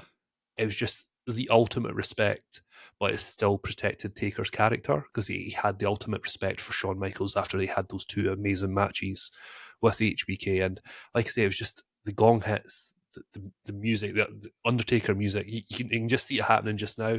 Stops at the top of the ring, top of the ramp, dips his head, and that's it.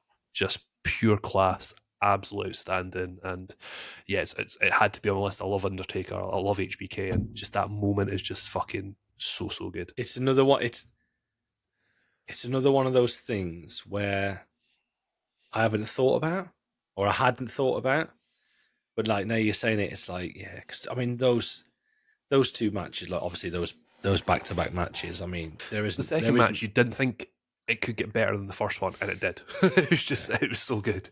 But yeah, it was Like just there's a bit just obviously we're not talking about this, but there's a bit in that second match where HBK kicks out of one of the tombstones where you think that's that's it, it. and it's not. We mentioned earlier on about the Owens and Cody match where it's like, oh, it's too far. Like it's spectacular, just beautiful. Yeah, good shit. That's just And two yeah, yeah, folk that get wrestling, right? It's like Taker and HBK. The chemistry they had, like before we started recording, like I was watching like the first Bad Blood, the first yeah. Hell in You a saying Cell, you're watching it? Yeah, yeah, yeah, yeah. and the chemistry is just fucking insane. It's all the Mm-hmm. way through, and yeah, just like I say, these aren't moments that are going to be significant of all time in wrestling. This is This is you. special for Good for me. you. Yeah, Yeah, you know, it's yeah. something that elicits some sort of emotion. And speaking of that, This that isn't goes on to my next one. this isn't a practical list, is it? This is a No, not at you all. list. Yeah, yeah, It's either something that makes you and that's fine. smile, something that Yep, elicits emotion. That's what you're talking. That's what yep. wrestling's about, right? It's getting that emotion. And I Agreed. think number 7 for me is it's about emotion because it's only one way you can feel here, and it's the Raw tribute episode for Eddie Guerrero. It's at the very beginning, so the entire show is incredible. Like obviously, it's a terrible circumstance, but for me, the bit that gets you every single time is the introduction from Vince talking about Eddie. They do the 10 bell salute, and as they're doing it, they pan across all the wrestlers on the stage and they're in tears. And then the bit that gets me every time is when Vince goes Viva la Raza at the very end of it. I don't know why. It's just Vince's gruff voice, that particular beginning of Monday Night Raw.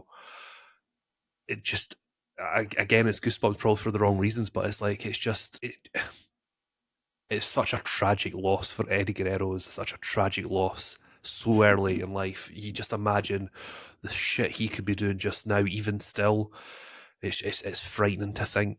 It's just, again, for wrestling to be special, it has to elicit emotion. We've talked about this all throughout the podcast. It's all about it's making you feel something, and I think that particular one, and see during the 10 bell salute, it's like, you know, at football matches and stuff, you hear people being just dicks, and that's why they had to do claps, you know, 10 a 1 minute applause, but it was stone silent.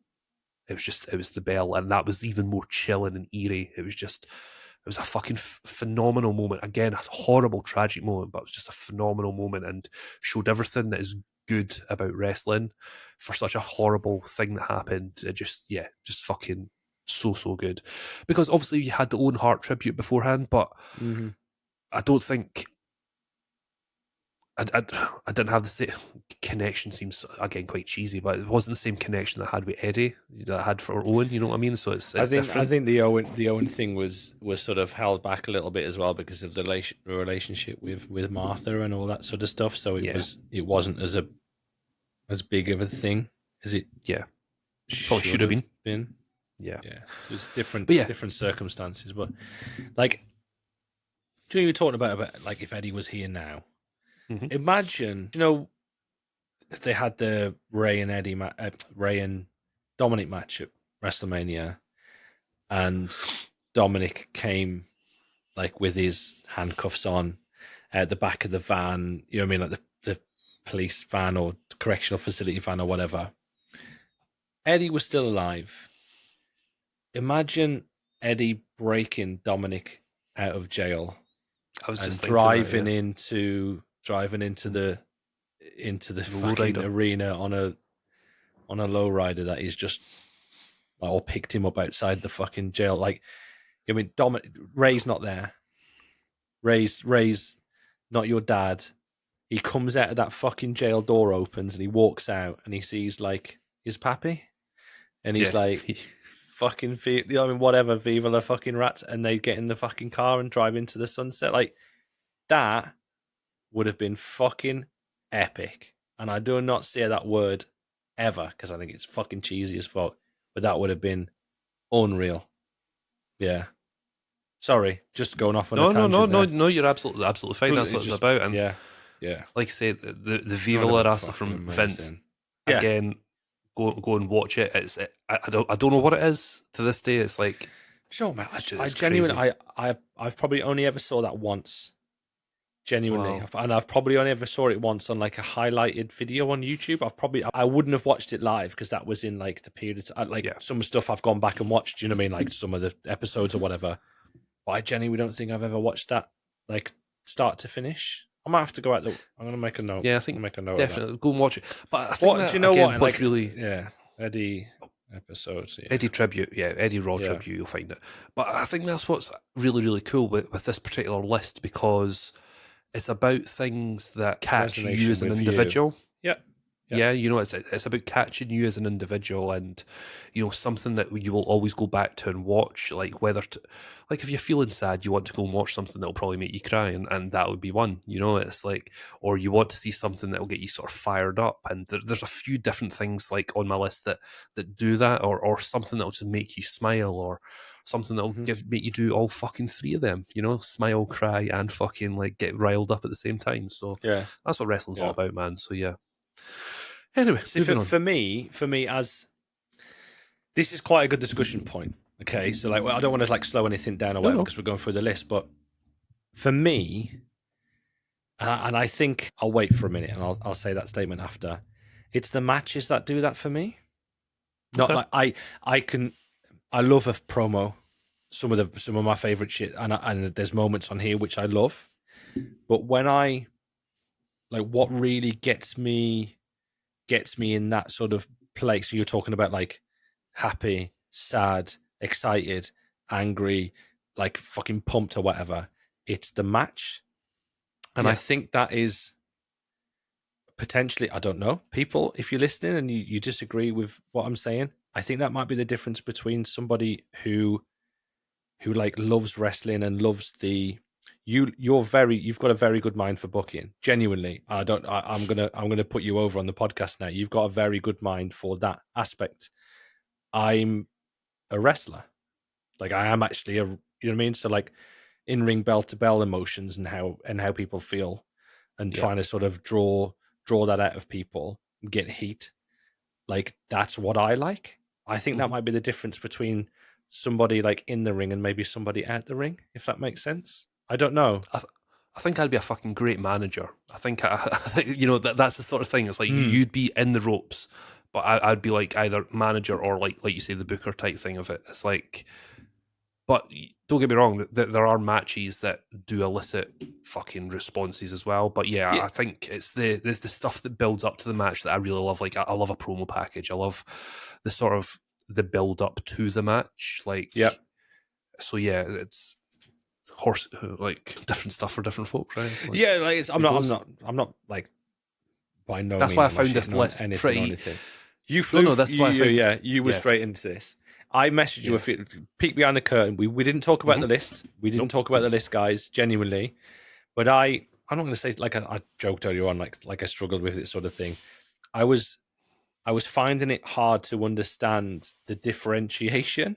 between what we were talking about. You had to really lay it out to me in like fucking nursery speak. I was like, I get it now. But like, it was like, and I was like, okay. And I was like, I just want to fucking double check because I don't want to come here today Yeah, yeah. and I've like all this shit and be like, Dan, No. that was this.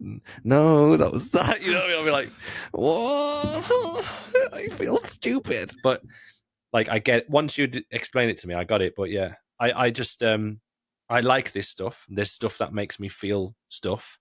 But the thing like one of the like the most emotional that I get about things is like I'm sorry, I love you, like the Flair, fucking Michaels In the match, match, like yeah.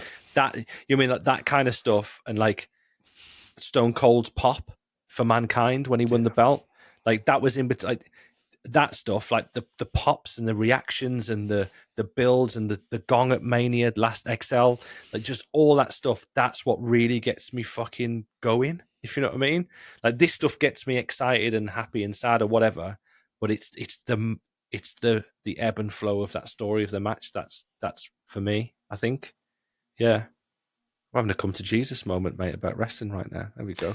What you're That's what saying is, market I just, attenders. you're saying I just like the foreplay. You like the final. That's what you're saying. I like that main event, mate. Yeah. Let them vinegar strokes. Yeah. Oh dear. But yeah, good shit. But I think, Who's? Go on. but I Go. do think Go it on. shows like, again, when it's done well for a wrestling match to be done well, it needs the sort of preamble, right? It needs the build up. Otherwise, you don't give a fuck. You know, it's like if you, and again, I don't want this to turn into a bitch in the AEW session. It's like for some of the AEW matches, I don't care because there's no build up. You know what I mean? It's like I'm not the biggest Cody Rhodes fans. Well, we've said that a lot here, but the fucking main event at Mania was incredible, and that was down to the build up of it. You know, it's like that's what it's about for me. It's like fucking what's his face, Jim Cornette. You know, we'll go through that TikTok again if you want. It's like, you know, going down the street, you see a little guy getting the shit beat out of him by this big guy, and then it's the build up to you want to see the little guy get even for you. You know that's what it's about. So fucking good. Anyway, we digress. On to your number 7, Hoxie boy. Okay, on you Perfect. go. This is if we planned it, which we really fucking didn't.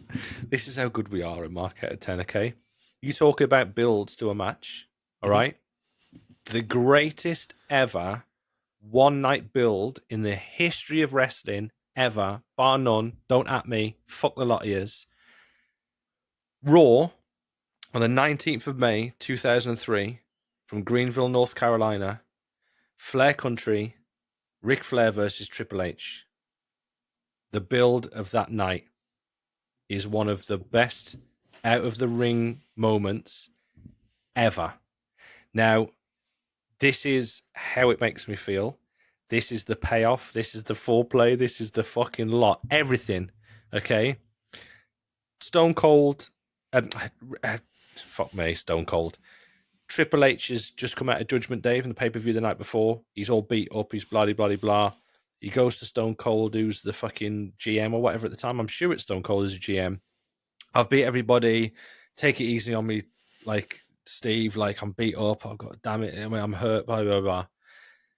He sets the main event for the night, and it's like, oh, you're going to be wrestling one of the greatest champions that's ever been, Ric Flair. Obviously, it's the whole. He's part of Evolution at the time. Mhm. All that bullshit, and he goes to Rick and says like, oh, Rick, you're going to take it easy on me tonight, aren't you? And he's like, no, I'm fucking not. And he gets the crowd. It's It's Flair Country. It's Greenville, and they have this. There's probably 4 or 5 segments throughout the night, and it goes to Flair, and loads of people are going up to him and speaking to him, and he's getting like he's basically getting the fucking woo back. You know what I mean? He's getting his mojo back, and he goes out and has a 13, 14-minute match with Triple H. And I swear to God, they could have done it. They really, really, really could have done it. And the place would have went, a banana, as Pat Patterson would say. But just the whole... If you've never watched this Raw episode, genuinely, I think I might have spoke about this before. I'm sure I've spoke about this on the podcast before. I'm sure I have. I don't If think you so. go on the network, genuinely, like, fuck Dynamite off from last week, or Rampage off from this week, or even Raw probably from this week. It's only going to be a go-home episode for fucking Bad Blood anyway. Take an hour and whatever it'll be, 12 minutes on the network, because all the adverts will be cut out. And it's the 19th of May, 2003, Raw episode. Season 20, episode 1, or whatever, fucking whatever. Go and fucking watch that Raw. Because honestly, it is... Oh, it's unbelievable how much they managed to get you as a viewer behind this match in such a short time. They do 4 segments. They're probably 2 minutes each. That's what? Fucking hell. 8-10 minutes worth of... Yeah. It's probably 10 minutes worth of television time. And you're more invested in that than most pay-per-view fucking main events for the last, like, fucking 5 years. Honestly, it's amazing. Go and fucking watch it. Talking about building a story in a period of time, Flair versus Triple H from that Raw. It's unreal. It's so unreal. Good. Oh, I'm fucking jacked up now. I want to go and watch it. We might have to do a watch along of it because it's brilliant. Honestly, it's really... If you haven't seen it or you can't remember watching it or whatever, you haven't watched it for a while, it's amazing. And the match is fucking... It's not like a half an hour, you know what I mean, like a classic. It's 13, 14, 15 minutes or whatever. You wouldn't think it. It's perfect. Really good. So yeah, my number, whatever it is. So good. Number Flair 7. Triple H. Yep. Love it. Your number 6, Hoxie boy? Shit. It's not cutting time now, isn't it? What have I got left? 6. 1, 2. So you're on number 6 just now. So 1, 2, 3, 4, 5, 6, plus an honourable mention 7. 1, 2, 3, 4, 5, 6, 7. Yes, I've done it. Right, fuck it. We're in. Let's fuck this. Right, so my number, whatever it is the Shane McMahon buying WCW and not Vince. Once again, it was a period of time where I didn't watch wrestling, but I've gone back and watched a lot of stuff, more than any normal person, if they'd missed that amount of time, would actually go back and watch. It's fucking embarrassing. I'll be honest with you. It's stupid. Thank the Lord for the network anyway. And my missus working shifts. It was amazing. So, but yeah, what do they call it? What do they call it when they were doing Raw and Nitro at the same time? Simulcast. Yeah. The whole premise towards that simulcast, and the fact it was like, you got to grab your competition by the throat, and like, you buy the competition, and just all that bullshit. And then it cuts to the end, and then Shane, and like, you've got the two. It's like we're watching each other now on the fucking podcast screen. Mm-hmm. You've got Vince doing his bit, and then you've got Shane walking out, and he cuts that promo where he says, like, the name on the contract does say McMahon, but it doesn't say Vince McMahon. And just Vince's face changing, just going from like smug, shit-eating grin to like Vince's facials are... I'll rephrase so that. Good. Vince's change of emotion is... Oh, shit. Is that on the documentary? Oh, shit. Oh, God. Oh, my God. Sorry. We're back, ladies and gentlemen. We're back. Vince's emotion change, and then just Shane saying, like, the name on the contract says Shane McMahon. I just think, like, as a story, like, any normal person, most people would be like, oh, we've bought WCW, whatever, let's crack on. But it's like, let's make as much out of this as we possibly can. I Yeah. just think it's fucking beautiful and like just amazing storytelling. And Yeah. like let's make something out of it. Like we know we've got this opportunity to do something rather than just saying, oh yeah, we've bought WCW, we're gonna merge WWF and WCW and just be WWF and everyone's like happy. It's like let's have this invasion. Obviously, we know it's well documented and the discussion, the invasion thing wasn't what it should have been. But I just think that like it was Palm Beach, wasn't it? It was Palm Beach Yep. where that last Nitro was. Just that playoff was it was great. It was so good. I loved it. And when I think about like those opportunities to you talk about Heyman like going make me some money. You mean going fucking promo or whatever? That was like a really poignant money making opportunity, and it was great. And everyone was perfect. The whole thing was really good fun.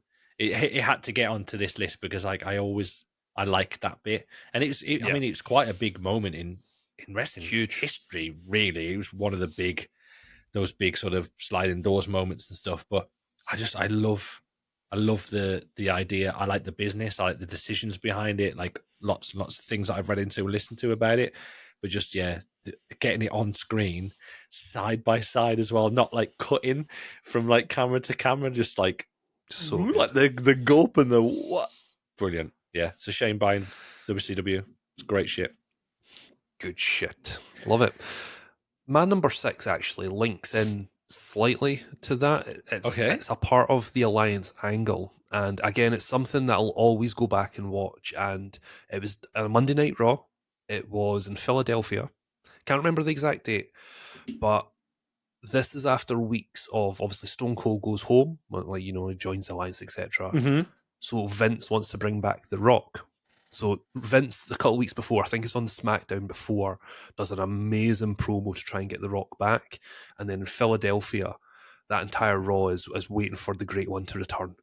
And I'll always remember it because before it goes into the final segment, it's like a picture, like a shot of Philadelphia, and then it goes to like the Rocky, because they've got a Rocky Balboa statue in Philadelphia. It goes there, and then it pans out slightly, and then you see the Rock with his like profile looking up at Oh the Rocky Balboa, God, right? yes. And then he sort of looks at the camera and then walks off, and then it cuts to break, and then it comes back, and Vince comes out to the ring, or I think it's the Rock comes out to the ring first, and he doesn't say anything. Then Vince interrupts him, and then Shane and Steph from the Alliance come in. It's like it keeps on going on, blah blah blah, and Vince goes, Rock, you go with experience, give the people what they want, and the Rock fucking rock bottoms Vince, and then Shane goes mental, runs about the ring, and then the Rock looks at him with like the snap of the head towards Shane, and then does this smile, and JR in the background is talking about, oh my god, this can't be happening, and Paul Heyman's there as well as part of the Alliance, and he's going on about, feel this moment, JR, feel this moment for the rest of your life, and then Shane and the Rock go to like shake hands, and the Rock's still smiling, and as Shane looks away, the Rock changes his facial Yeah. expression, rock bottoms him, and then it's Paul Heyman that goes, but who does the Rock pick? And then the Rock gets the fucking microphone, and he does, finally the Rock has come back to the WWF, and it pans into him, and JR goes mental, and that's it. The fucking, it's like goosebumps, and that just shows you, like, that's years ago, and I can almost remember it exactly what happens in that segment. Yeah. And that's what it's about. Fucking outstanding segment. Love it. I can remember like the bit with the drawing back from the statue. Yeah. Yeah. Wow. Mate, you give me So some good. stuff that I haven't seen for ages. Like I just like So I fucking would have good. saw bits of or whatever. Yeah. Yeah. But like I say, I Whatever. think it's the culmination of like some of the great stuff. Try to get the Rock back up because he was away filming. I think it was the Scorpion King. He was or the Mummy or something. He was filming, and he comes back because he was suspended indefinitely for whatever reason. And even I could have put in the promo that Vince does to try and get the Rock back. It's like that's amazing as well. Go back on YouTube and watch that. But that fucking Raw episode, because the crowd were there, they know the Rock was going to appear, just didn't know when it was going to happen. And then that last segment was just absolute gold, man. So fucking good. And again, JR was one of the main reasons behind it. Just fucking the voice of a generation, man. Fucking good. So good. Good shit. Okay. So what we usually do shit. now is between 10 and 6, we do a small break and we talk about something in wrestling. So we've talked about Bash in Berlin before we started the list. Now in between the list, we're going to talk about an AEW show and we're going to talk about All Out. Do we have to? Yes. Yes. Yes, we do. So, again, very similar to WWE, we didn't watch the entire show. We wanted to watch MJF's match. We wanted to watch the Bucks match because we give them opportunity. You can't say we don't give them opportunity, Hoxie. We wanted to watch Osprey. We didn't watch Statlander, but we watched Okada in the four-way Mercedes Moné, Bryan Danielson, and I wish we didn't, but we watched Hangman versus Swerve in the lights out match. This just shows the difference. I've just got the fucking wiki page up, just obviously with all the matches on. There was 5 matches on Bash at Berlin, right? Yeah. There is 1, 2, 3, 4, 5, 6, 7, 8. There's 8 on All Out and 4 on the pre-show. So all in for that show, there's 12 matches. And I'll give you the times of those matches. 8:10, 9:50, 7:35, 11 minutes, 23:40, 15:45, 20:20, 15:15, 16:30, 27:35, and 31:30. They're not quick matches. They're not in and out 12 matches like the old Manias used to be when they would have 2 matches, just 2 minutes just to get the guys on the fucking card or whatever. That's ridiculous. Like, people can say, "Oh, you're getting fucking value for money" or whatever. Like, the reason we don't watch all of these matches is because we haven't got 3 days to watch the fucking pay-per-view. Like, we want to, like, we both work full time. I've got a little boy. You've got shit. Like, we want to go. We've got stuff to do. We don't want to sit here. We don't want to start we start the podcast at like what, 8:30 or whatever. If we're finishing up, we want to watch a fucking pay-per-view. We watch it from 8:30. If we're going to watch that whole show, we'd be going to bed at like 3:00 in the morning. Fuck that. Fuck that. It's fucking bullshit. I'm sorry to be like an old man about it, but who's got that fucking amount of time to watch all that shit? It's fucking dreadful. Yeah. Fucking shit. Sorry. I've started already. Sorry. Right, okay. Let's get into All Out, right? So I wasn't impressed with it. I wasn't impressed with this pay-per-view at all. I thought it was very, very poor. Again, it didn't seem like a pay-per-view. For me, pay-per-views should be the culmination of an existing storyline. This could have been a Dynamite. We said that when we were watching it. Yeah. The first match we watched was MJF versus Daniel Garcia. 24 minutes. Nearest 24 minutes. 24 minutes. A joke. For me, this is one of the worst things I've seen MJF do. Not a good match at all. And we love MJF. We think he's like a beacon of light for AEW, but he just doesn't give a fuck just now there. Would Triple H go 23 minutes and 40 seconds with Dean Malenko? Exactly. That's what happened here. It's fucking embarrassing. Fuck this. 2 out of 10. Move on. Fuck them. Yeah. Moving on to the Young Bucks versus Blackpool Combat Club. 0 out of 10. Fuck them. Move on. Terrible. Oh, embarrassing. Fucking atrocious. Like, we give the Young Bucks opportunity to say, we want to be wrong. Watched it. Right? We watched it because we were like, we want to... It wasn't like a hate watch thing, was it? We had this conversation when we watched it. Once again, we watched this off. We didn't podcast this. We didn't record it. We didn't fucking stream it or anything. We just mates chilling out watching fucking wrestling together. That's all it was. So it was like, let's fucking watch it. See what the crack is. I have seen, and I said this at the time, sorry to fucking cut you off and take over here. I have seen wrestling. I've seen tag matches on independent wrestling shows in front of 60 people in a working men's club that were 10 times better than this fucking Young Bucks match. And it is the 4 people who are in this match as well. I'm fucking fuming with Castagnoli and fucking Willie Useless can get in the fucking sea. The fact that those 3 guys went into this match on a fucking pay-per-view, one of their biggest pay-per-views that they do, and take the piss this much is actually like, it's ignorant and arrogant of what they're doing. It's a joke. We paid good money to watch this pay-per-view, didn't we, John? Absolutely. So a refund. The fact that I've paid fucking money to watch this pay-per-view, I would, based on this match alone, I would want that money back. It was fucking dreadful. It was 15 minutes my life was- won't get back. It was anti-wrestling. It was anti-wrestling. It was a joke. The So selling was bad. bad. The match was bad. The structure was bad. It was one of the worst matches I have seen for a long time. Fuck the lot of them. Piss take. Fucking piss Let's move take. on. It gets better and better though, this pay-per-view. Will Ospreay versus Pac. It was a good match. I enjoyed this match. I thought it was good. Yeah. One of the better Um, matches on the card, right? Yep, absolutely. We've said this. Ospreay's getting a lot of shit. And he's some of the shit that he's got over the years, he's brought it on himself. I can totally agree that, but appreciate that. Sorry, but I think if you weren't a fan of Ospreay, it might be worth giving him a go now because he's definitely changed with what he's doing. And Pac, once again, he's a bit Randy Orton-ish. Pac is in terms of his like mindset. Yep, When he's on it and he's into it, he's class. top notch. But any bit of either way, and it's unbearable. But this was good. I agree with what you're saying, mate. It's a good match. This was the warm up for Ospreay versus Ricochet. So that's what happened. So I mean, just really good match. Probably the best match on the card, in my opinion. We didn't watch Chris Statlander, so I'm just going to go through it. Then there was a 4-way match: Okada, Briscoe, Orange Cassidy, and Takeshita for the AEW Continental Championship. They have made Okada look distinctly average. He did one good drop kick. Everything else was just meh. It's just, for me, I just don't see it. And that's terrible to say because he's very good.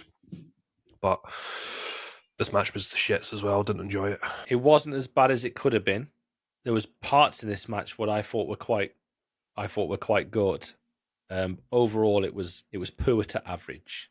Adequate, maybe, is what I might put in there. But it definitely wasn't a pay-per-view match. This could have been on a Dynamite or a Rampage or whatever. Yeah, it was a Dynamite match, 100%. Yeah. Mate, fucking Statlander and Nightingale had the Chicago Street Fight as well, which we didn't see that. We didn't That watch was it, yeah. Stipulation. Statlander, do what fucking Vaquer's done and get on the phone to Shawn Michaels and get yourself down to Florida as quick as you humanly possible. You'll make you a star, baby. Yeah. Do we need to talk about her? Mercedes Moné versus Shida. She is so bad. Like, there needs to be a university course on what has happened to Mercedes Moné, to Sasha Banks. I don't understand. Like, is she like wearing is there just like a random small person wearing her fucking skin as a suit? It's different. It's not her, is it? The thing It's is, not her. Sasha Banks was always the fourth out of the four horsewomen. Like, the other three were so much better than her. Like, I never understood the hype. She looked amazing. She was solid in the ring. Her promos were atrocious. So bad. My God, anyway. I'm so happy. And yeah. all this is. Do I know what the issue is? Right. The AEW women's division is so fucking bad. It's highlighting how bad she actually is. In WWE, she had the Baileys, the Charlotte Flairs, the Becky Lynch's to cover. Yeah. They could make her look good. She's expected to make everybody else look good, and she doesn't have the skill set to do it. That's what it comes down to. Do you reckon TK's got some buyer's remorse, or do you think he's just that, like, away with the fairies, that he just thinks it's the best thing ever? He's just fucking coked out. He's not. He doesn't have a clue what's going on. Allegedly. Yeah. Yeah, allegedly. Yeah. Come at me, bro. But yeah, 16 and a half minutes. Mercedes won. Don't give a shit. We'll move on. Sorry, with Shida, I dropped something on the floor now, speaking of. That's all right. Shida isn't that bad. Like, No. she's not a main. She's not title match on a pay-per-view. Like, she's a good, like, solid, like, enhancement talent. Really, Yeah. she's the, you know what I mean. She's somebody there to make the other person look good. Like, she's all right. She's got a good look about her, whatever. Got sort of a good persona or whatever. But fuck me, this was dreadful. Fucking shite. Dog Awful. shite. Yeah. Speaking Slow of motion. enhancement Treacle. talent, Just resting in treacle, treacle. mate. That's all it was. Yeah.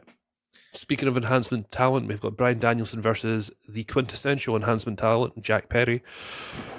27 minutes and 35 seconds it took Daniel Bryan to beat Jungle Boy. Let that fucking sink in for me. I'm just going to give it 3 seconds of dead air just to let that sink in, okay? That is ridiculous. He's supposed to be the champion, man. It's just crazy. Just crazy. This whole... He's like trying to be like a badass. Yep. I saw something on fucking Twitter, like a bit of footage. I haven't watched Dynamite for a long time. I'll be honest with you. Like, I'll watch something if it crops up and everyone says, "Oh, it's definitely worth watching this" or whatever. I just listen. I look at the highlights and listen to like reviews and like look at the ratings and all that sort of bullshit. That's the enjoyment that I get out of AW now weekly is the actual behind the scenes stuff rather than actually watching their product on television. There's footage of Perry in his little fucking creeper van, his little pedo van, and he pulls up outside one of the fucking venues, and he gets out of the van and has a drink of coffee, and then throws the coffee cup and spits the coffee on the floor, like Triple H would do with his water. Like, mate, you're fucking 5'2". You're about 160 pounds. I've had bigger shits than you have. And you're trying to look badass by getting out of a pedo van, spitting coffee on the floor. The fuck is going on? You fucking check his fucking hard drive, man. Fuck me. Fucking Hollywood boy as well. Definitely check his hard drive at the minute. Wonder how many PDD parties he went to when he was a fucking kid. Jesus Christ. Fuck Jack Perry. Fuck him. Yeah. Cunt. Fucking piece of shit. The downfall of modern professional wrestling is based roughly, he's in one of the fucking planets that orbit this bullshit, is based on this little prick, and they're giving him 27 minutes and 35 seconds on a pay-per-view against the fucking champion, one of the greatest wrestlers of our generation. Fuck off. 0 out of 10. I want to do a side note here as well. Obviously, Jack Perry as Jungle Boy was always associated with Luchasaurus, Austin Mattelson, who was admitted to hospital, like quite seriously. He's suffering from double pneumonia. His oxygen levels are like 80%, like close to death. So, like, again, Luchasaurus is a terrible gimmick, or kill switch now. Sorry. Yeah, get well soon to him. There's only one thing worse than double pneumonia, right? Is triple Indy Vernon Schnavitz pneumonia. So get well soon. Get well soon, kill switch. Okay, and the final match. I'm not even going to call this a match, right? Hangman Adam Page versus Swerve Strickland, lights out steel cage match. This was one of the most horrific, disgusting, absolute fuckery of a match I've ever had the misfortune of wasting my 31 minutes of my life watching, Hoxie. Fucking horrible match. We were a little bit tired, weren't we? Because we'd been watching this for a long time. It was past midnight now. I'm pretty sure we started watching this at like 12 o'clock. So it was going to be midnight or whatever. On a school night as well. We're big boys. We've got big boy jobs and stuff like that. Things. And we it's quite funny. Even when we stop this podcast, we'll have a couple of minutes like, yeah, it was all right. It was good fun. What are you going to do tomorrow? Yeah, blah. Yeah, have a good night, mate. Good night. Yeah, see you in the morning. Like, love you, bye. We just went, yeah, we're going to go to bed. See you in a bit. And just put the call down, didn't we? Like, the Discord chat, it was just like... It's horrific. Yeah, see you later. I didn't want to watch this match because I knew, Paige is in it, and I can't fucking stand him. If it was a normal singles match, it was like him against whoever, I would have been like, fucking skip it, whatever. But I didn't see anything. I didn't see the result. I managed to avoid all spoilers for this, which is quite rare nowadays. But yeah, I saw on Twitter that someone said someone who was physically sick in the crowd watching this match. Now, as far as a sales job, Heyman ain't going to do better than that. If someone's going to throw up watching Take a that fucking money. wrestler, yeah, I'm going to fucking watch it to see when. And we couldn't pinpoint when that happened because there was probably 3 moments when that could have potentially happened. There's 3 spots that I really remember. There was the power bomb on the cement block, which was grim. That was the Horrible. moment. There was the stapling all the bullshit and the no sell of the staple gun stuff, which I just think is weird. And then the main one, which I don't really understand where it come from. It might be a fucking throwback to the story in 2021 or an indie match they had in 2017, which everyone thought was amazing, but thought 4 people realized what it was about. The syringe in the mouth, for the finish, Followed by the most disgusting cheer shot in the world. It was fucking horrific. I don't really know how to talk about this, Shields. Like I don't like this. That's not It's not wrestling. worth. It's No. not worth talking about. It's like No. it's to quote Cornette. It's just fucking indie mud show bullshit. That's what it is. It's like that's not wrestling. That's No. It's a snuff film. It's snuff film. It's like self harm. It's horrific, man. Yeah. Putting a syringe through someone's fucking cheek. It's like, why? What is going? It's like We had what? the only thing we were really commenting on when we were watching it, because like I said, we genuinely we're not fucking like working this conversation. This is a shoot. We found this. I'm not speaking for you, but like I'm pretty sure you agree. We found this very uncomfortable to to process and to watch. Like I like the odd fucking hardcore match. I'm not a hardcore wrestling fan. I'm not one of these guys who likes seeing people smash with all the light tubes and all that sort of bullshit. Whatever. But I understand there's like it's ECW's fault. Like I understand it. But my my missus, psychology, do you want to call it, in for our American listeners, psychology major. She's a very intelligent lady. She's got degrees and she's way more stuff than I've got. Lots of letters after her name or whatever. She thinks this is like self-mutilation. She doesn't understand the link between professional wrestling and even just blading. Like when I explained to her what blading was, she was like absolutely mortified. She's like, that's a weird thing to do, like regardless of what sort of media it's for. And like I can kind of understand it, but this was like a whole new level. This is weird. It's odd. It's very, very weird stuff. Like I mean, they've done the whole bleeding thing before, haven't they? Bleeding in each other's fucking vaginas or whatever. I don't fucking know. Whatever they've done, they're fucking weird. I just don't get it. Do not get it. Even Jim Ross was shitting all over it throughout the match. He was calling it, but he was calling it as a shoot, and he was shitting all over the match. And So Shivani, you saw his face. It was just Shivani just could, he didn't even want to say anything, did he? Really? No. It was the same face. It's funny. It's the same face that he did when they said they were going to show the Punk Perry footage. It was like the no sell. I don't think this is a good idea. Face. He was all the way through. He didn't want any parts. It was also the same face he did with the finger poke of doom in WCW. Yes. Yeah, we all know what that happened. So yeah, I think we've touched on this a bit too much. Horrific. I just think we're trying to get across the severity of the matter, because this to me, regardless of what way you put this isn't professional. This isn't wrestling. No, it's not wrestling. It's not wrestling. It's not wrestling. It's not art. It's weird. It's black dark web stuff. You know what I mean? That's the kind of, it's weird. Very, very odd. Very odd. And whoever signed off on the idea to do it, they need sacking. They really 100%. do. 100%. Swerve. How much have I fucking put Swerve over on this podcast over the last 18 months, 2 years or whatever? 18 months. How long we do that? I don't even know. How long we fucking doing it? 18 months, whatever. I've put Swerve over big time. He shouldn't be anywhere near anything like this. This is stink all over this guy. that it's going to take a long time for him to get off. I guarantee the WWE would have been wanting to get him signed, but after this Not match, anymore. I think they would be thinking twice about it because it's fucking weird. Weird.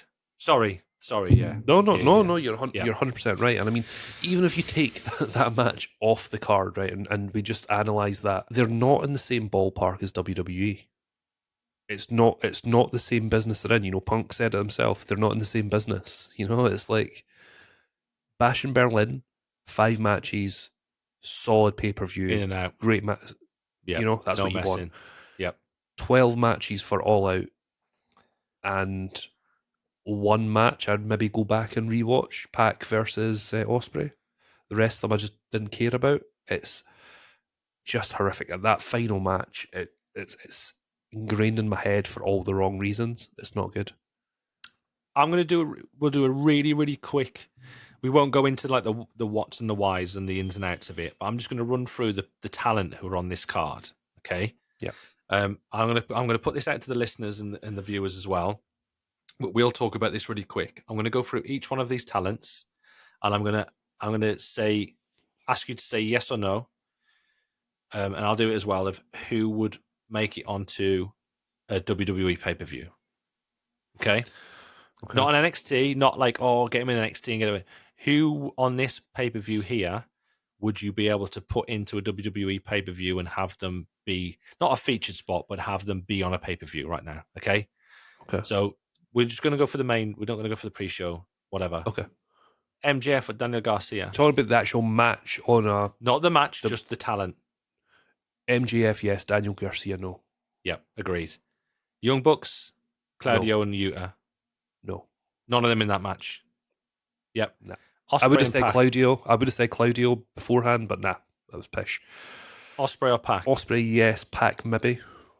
Yep, agreed. I agree with that as well. Statlander and Nightingale, we didn't really watch it, so whatever. Okada, Briscoe, Cassidy, Takeshita. After that match, none of them. None of them. Yep. Mona No. and Shida? No. Danielson Perry? Danielson. It's not a shoe-in. Maybe. It's not a shoe-in. From that Yep. match, not Page and Swerve. So there's 2. Do I know something? See if you Maybe go back 3. to the beginning one. From that match, MJF versus Garcia, MJF wouldn't get in from that match. MJF was terrible in that match. If He you're did going call just it from in. these matches, Yeah, he called it in. Okay. Yeah. just okay. from this particular card, Yeah. you've Okay, got okay. Osprey and maybe Pac. The Maybe rest of them can get in Danielson. the C. Maybe Danielson. Yeah. The rest can get in the C. Worrying. Yep. That's what happens when you let the inmates run the asylum, folks. But do I know what's even more worrying, right?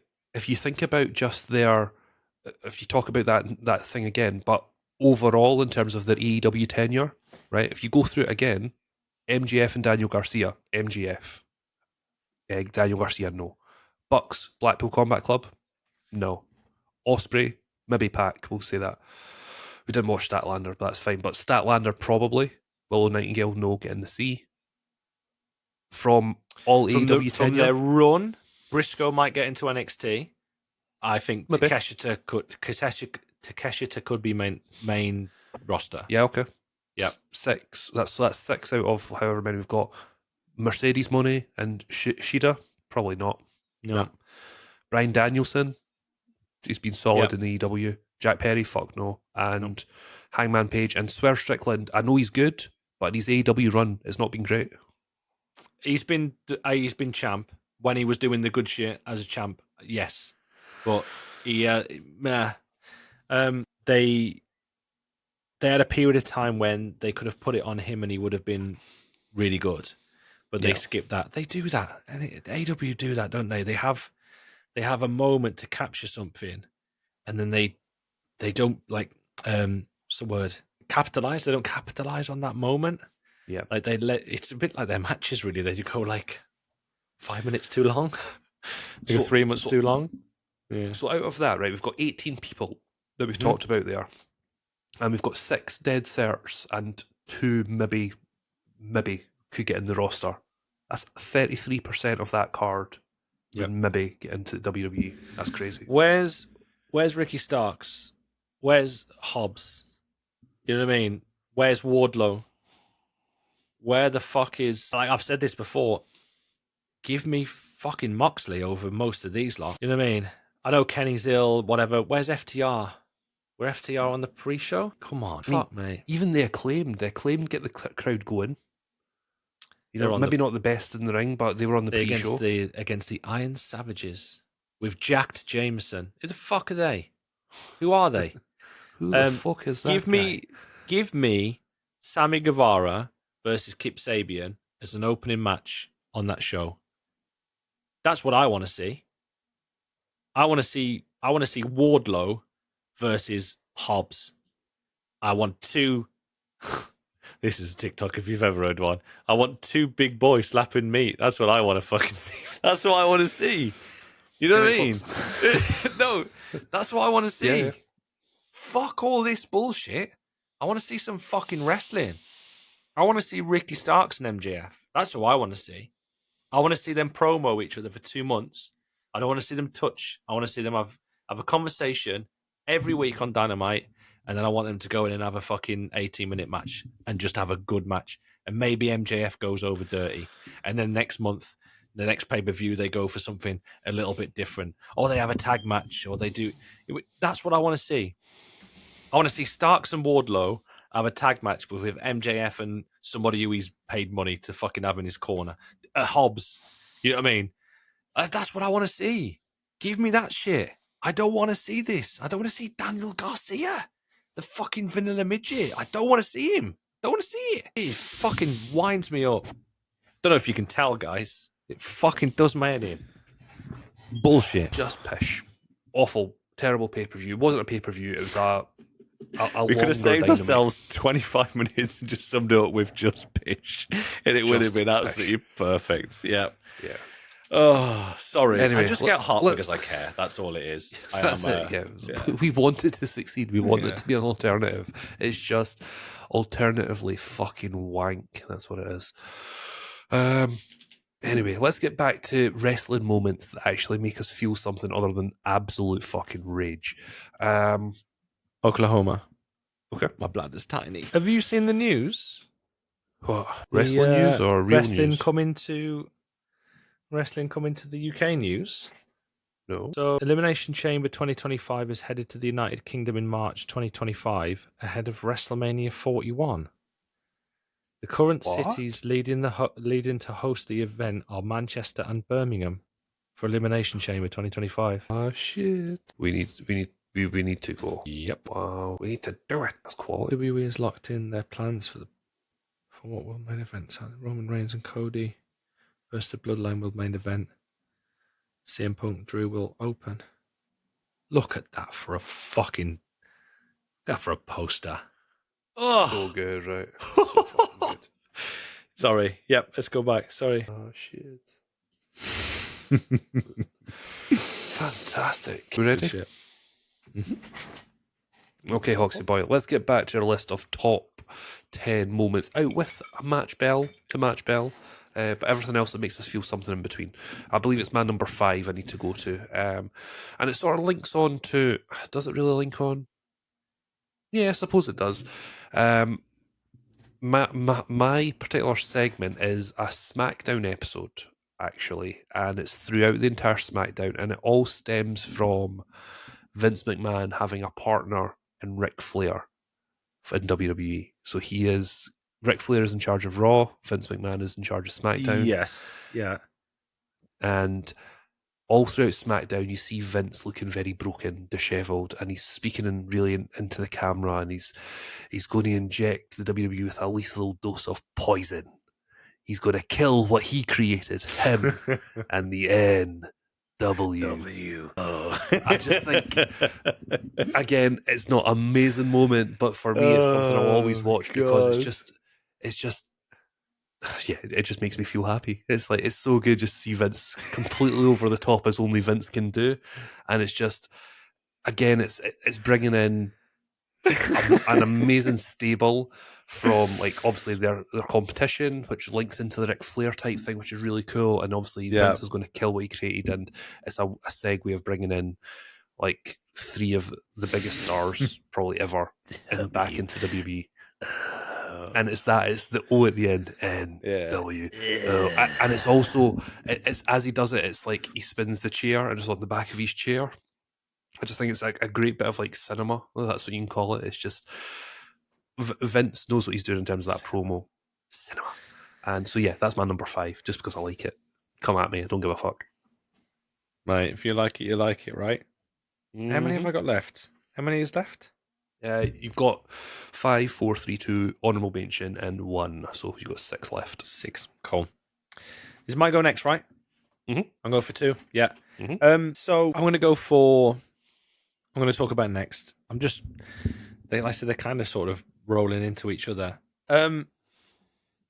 Fucking Brett screwed Brett. Good one. The birth. Yeah, really.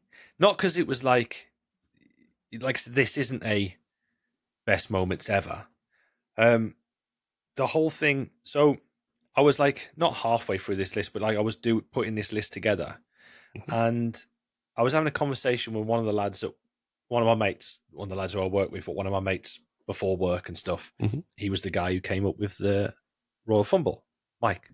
Shout out to Mike. So, and he said he was listening to a podcast, and there's a podcaster now called Specs. Okay.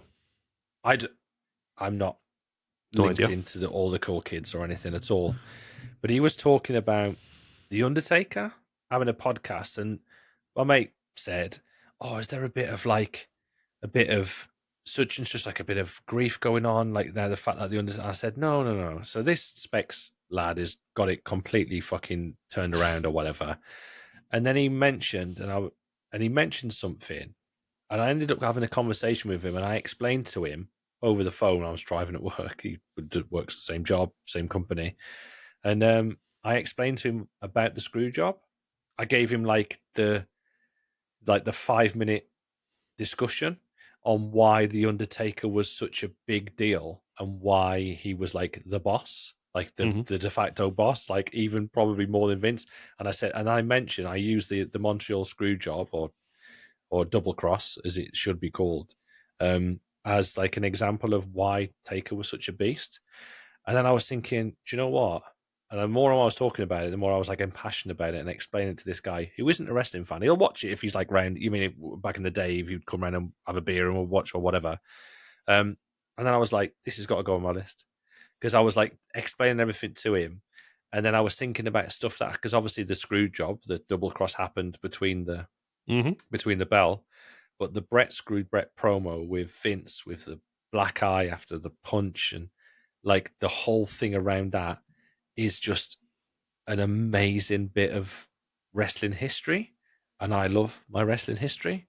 I was there and I watched it when I was a kid, and like didn't know what the obviously fuck was going on at the time or whatever. But going back and looking at everything and getting involved with everything, like what an amazing thing!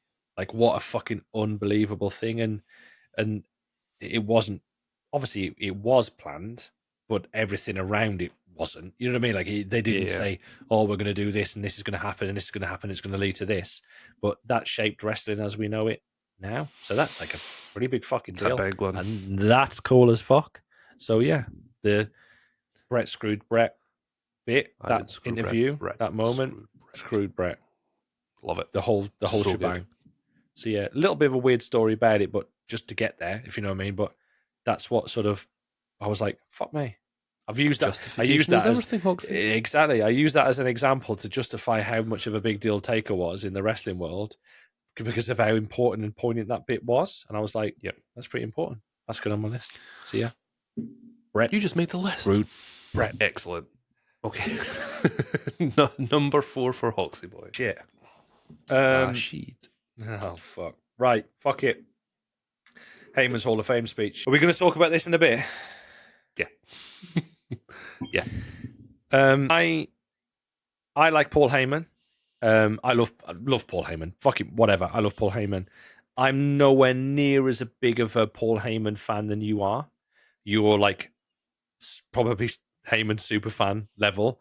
I'm a big mark for Heyman. It's probably the way to explain it. You're like next level. You're like the Premier League. I'm probably mid-table. You're Champions League. But he fucking changed the game with. I mean, he changes the game all of the time anyway. Like he's a good fucking salesman. Let's have it right. And I'll buy into him. You've bought into him. We will all buy into him. Lots of people have in the past and will do for the foreseeable. But I watched that with my father-in-law. Never ever watched wrestling. I think he watched an AEW show with me years ago when we came back from the fucking pub, pissed up, like ages ago, 2021 or whatever, 2019, whatever it was. And it was obviously the weekend of Mania, and I put it on, and he watched it, and he got so fucking drawn into this speech. I've said this before in the podcast. That made him a fan of wrestling. Like he was wrestling me about Backlash, messaging me about Backlash before I'd even seen it. You watched fucking Backlash yet? Like WhatsApp me like, oh my god, it's fucking amazing. You should hear the crowd. I'm like, what the fuck? Like, and we watched the NXT show afterwards and stuff. But like, that says all it needs to say about this. He had 15, 20 minutes, however long the speech was, half an hour, 45 minutes. I don't care. Like whatever it was, it felt like 2 minutes to me watching it. He made somebody who's never, ever, ever watched wrestling, and he's football through and through. His life is Birmingham City. Fucking weirdo. But his life is blues football forever and a day. And he turned him into a wrestling fan just with that speech.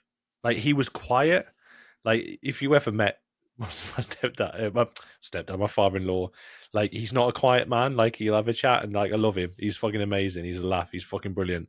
But for him to sit there for the whole duration of that and not say a single word, and then turn to me at the end of it and go, "Fucking hell, Dan!" Like, that is just, I can't even sum that up with a word. Just unbelievable. And I've never been sucked into anything so much. Really, for a long time, I've never been sucked into a fucking Hall of Fame speech the way that I was then. He had everything in that moment, and it was just Brilliant. perfection. Brilliant. Yeah, just perfection. Really, I can't really sum it up in any other way. Like I said, you can probably understand now why I haven't put this in like an order, because I can't put this sort of stuff in order. Sorry to cheat you guys. Like with the lists, I've always done a 10-1. I couldn't do it with this one because it was too much. It was one of the first.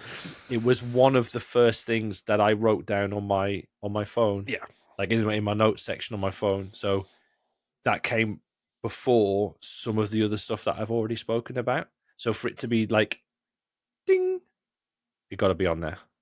So yeah, 100%. I don't want to take too much time, but I just wanted to get over the fact about how much I love this moment.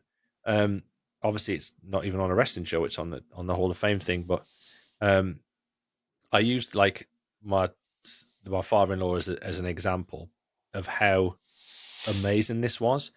Like, we will watch it as people who would listen to this podcast will be wrestling fans, won't they? In the most part. So like probably 99.9% of them will be wrestling fans. They'll be like, oh, it's Heyman's speech. It's fucking amazing. But the impact that had on a non-wrestling fan, not even like, oh, fucking Hulk Hogan, like, it's just none of that at all. And now he watches more wrestling than I watch now because of that, which is fucking sick. I love that. Amazing. I just love it. Good. I just think it's fucking brilliant, right? It's amazing. We watched that. All I wanted to do was watch that bit, and then we were going to watch Match of the Day or something. And he said, fucking hell, like, put some wrestling on. And it was the NXT TakeOver show, the one before. And it was the triple threat match with the three big lads. I can't remember their fucking names. Obafemi. Yes. I know who you're talking about, though, yeah. The guy with the leather trousers on and the other Dijak.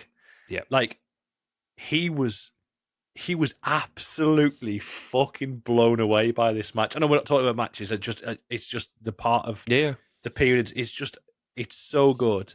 So it turned him into a wrestling fan. I'm just using that as an example. Obviously, it's not the reason why it's on that list. It's just that's how good this was. Absolutely, yeah. Yeah. So good. He could sell ice to the fucking Eskimos. He certainly could. We'll Yeah. talk about Mr. Heyman later. Sorry definitely. to bang on about that. Just No. Yeah, That's what it's it's about, amazing. man. That's what we do. Okay. Moving over to me, my number 4. We've talked about this match and how we've never seen a match like it in terms of how quickly the crowd turns. And I'm talking about Rock versus Hogan at Mania. Okay. What I'm going to talk about though is the Rock and Hogan promo in Raw when the Rock actually challenges Hogan to WrestleMania. It's just that's the touch point. That's the lighting of the fuse to that match. And there is one part of that promo that I'll always remember. It's The Rock. He goes, you talk about headlining, you talk about main eventing, WrestleMania after WrestleMania after WrestleMania. Hulk Hogan, how about you headline one more WrestleMania with The Rock? And that's it. The crowd go fucking insane. And Hogan, Yeah. and then Hogan goes on about what makes you think you're even in my league to face me at WrestleMania, and The Rock simply goes yes or no, and Hogan keeps on doing it. He does it like 2 or 3 times, yes or no. Then Hogan goes yes, and the crowd go fucking batshit crazy again, and it's just again it's 2 fucking absolute gold Masters? standard people, absolute Yep. gold standard masters. Just they know what they're doing, and again, when it's done, we say it all the time. When it's good, there's nothing better, and that segment is one of the things that it's just chef's kiss. You know, it's 2 of the biggest stars of all time in wrestling coming together. It had the potential to go fucking awfully, you know, because it's about ego and stuff, but they both just felt the crowd. They both felt how it could go. They had obviously what they were going to say, how they were going to plan that out, and then obviously it culminated in that fucking WrestleMania match, which was just fucking outstanding. But yeah, for that, again, it's a match, it's a promo that I'll always go back and watch just for that particular little bit of segment, and the crowd pop is just insane for it. So yeah, had to be on my list. Now, do you know I said earlier on about it's the matches that make me feel something? So you've went there with that to get it on this list, right? That would never have ever even come into my head. Wow. But if you say like if this was a list of like the top 10 things that make you feel something, that match would be on my list. Strange, right? It's the match gets me, not that bit. It's so weird. That one's a weird one. That match would definitely be on my list as well. You know, if it was matches, definitely there. I mean, but we've done top 10 matches, haven't we? And that's on there. But like it's very weird. It's very weird. That shows strange how our minds work. As you would say, like literally, that shows how each other's brains work in different ways. It's crazy. Absolutely. This is the most revealing Mark out of 10 podcast we've ever done. It's good. As I said, it's like obviously again we don't reveal the list, but I said to Hawks, it's not about like stuff that will change wrestling forever. It's about how we interpret it, it's how it makes us feel. Yeah. So moving on to my number 3. It's crazy. Like my number 3, it's another AEW moment, and it's the return of CM Punk and his promo when he returns. This is on my list anyway. Right. Okay. It's not in a. You mean an order? Not in an order, so we can both talk about this, right? Okay. Yeah.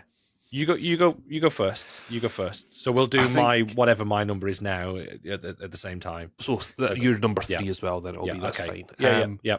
So yeah, I mean the crowd were there for it from the get go, right? And as soon as that the riff hits, they're there straight away. He comes out, and you never think you would see it again. CM Punk coming back, because he said he was never going to come back, and then again, it's the skill that he has on the mic, right? He had them from the get go. As soon as he done it, I mean, when do you ever hear someone getting another pop when he takes off his jacket and reveals the t-shirt? And then when do you ever hear a pop when he sits down cross-legged in the middle of the ring? You know, it's just little stuff like that's memorable. And then it's the line, it's a case of, I left professional wrestling on this particular date. I Yep. came back to professional wrestling on this particular. It's like, again, you can't beat it. Now, obviously, I'm a huge CM Punk fan, but you're the CM Punk mark, right? It's like you love a bit of Punk, but yeah, what's your thoughts?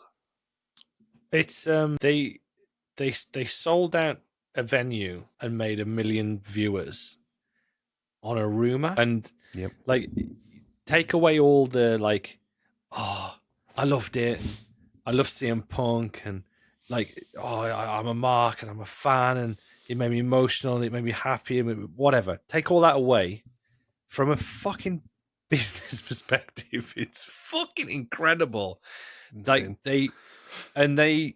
it was a little bit. It was the epitome of what AEW was all about, right? They willed this to happen.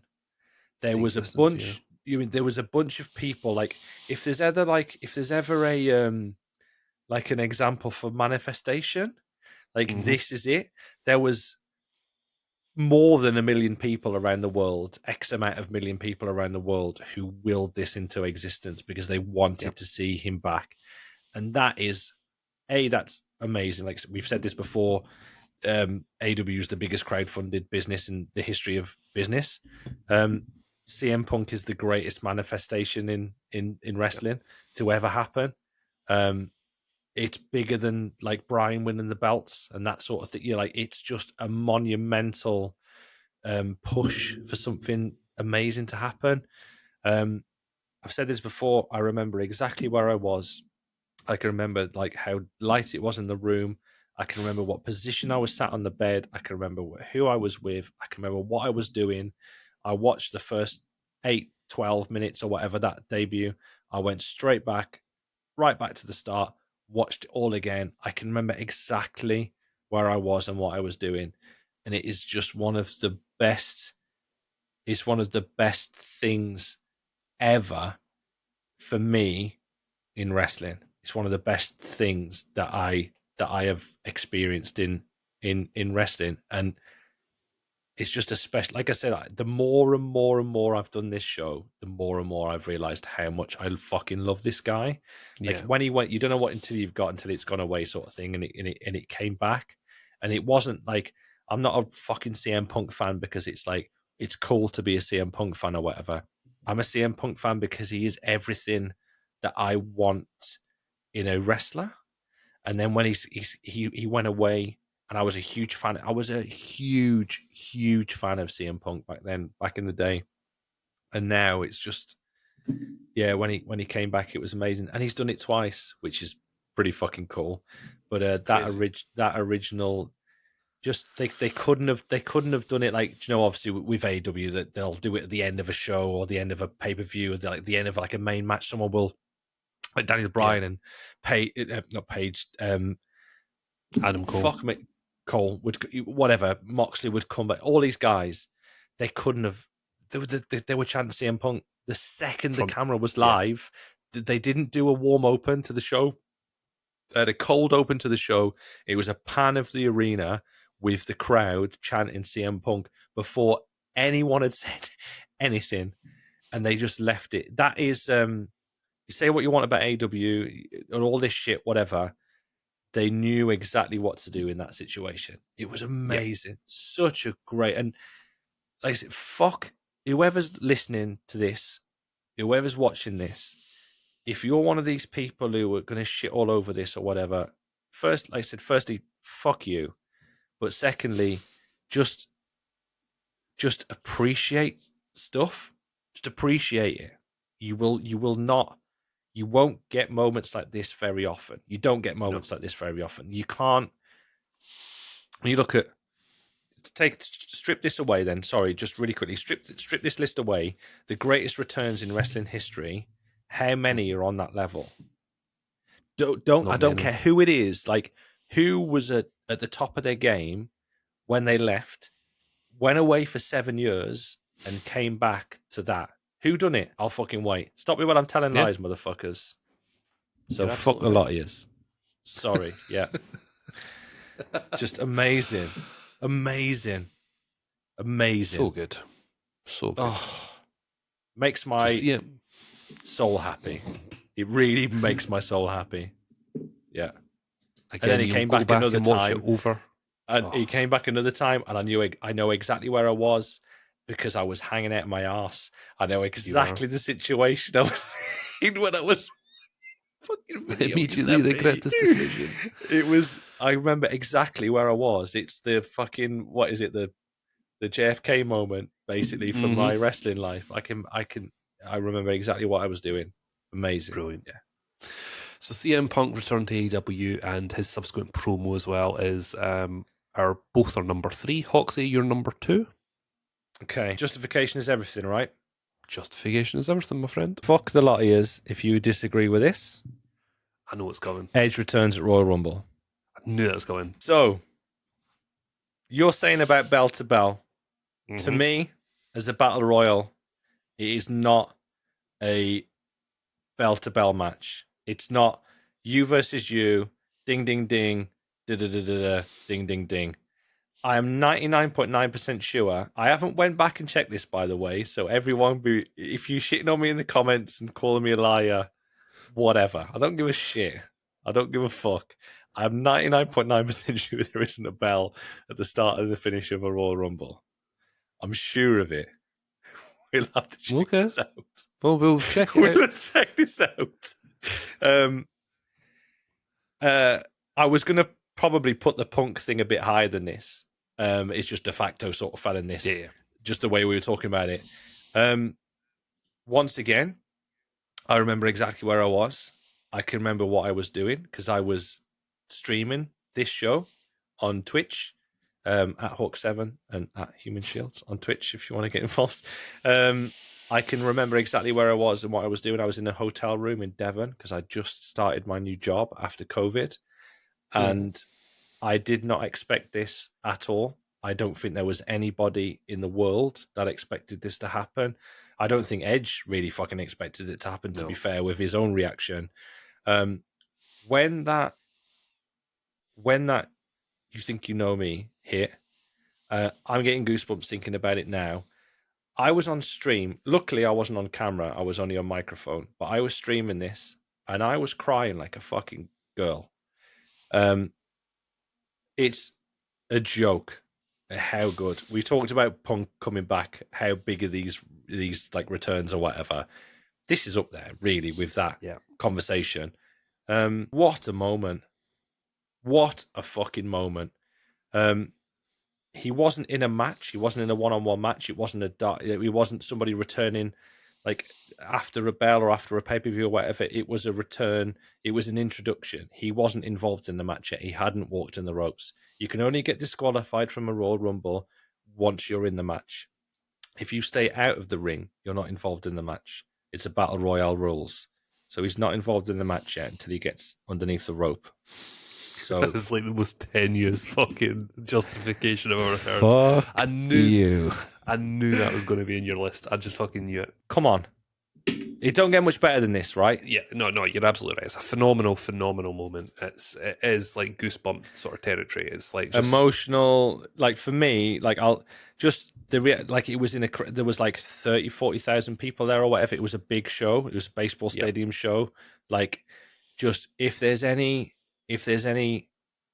like when you see Edge come out and he sort of gives it the Edge entrance and then he stands there and it like hits him and he realizes like what's actually going on and he starts welling up. I'm like, honest, it's a joke how fucking ridiculous this is. It's so silly.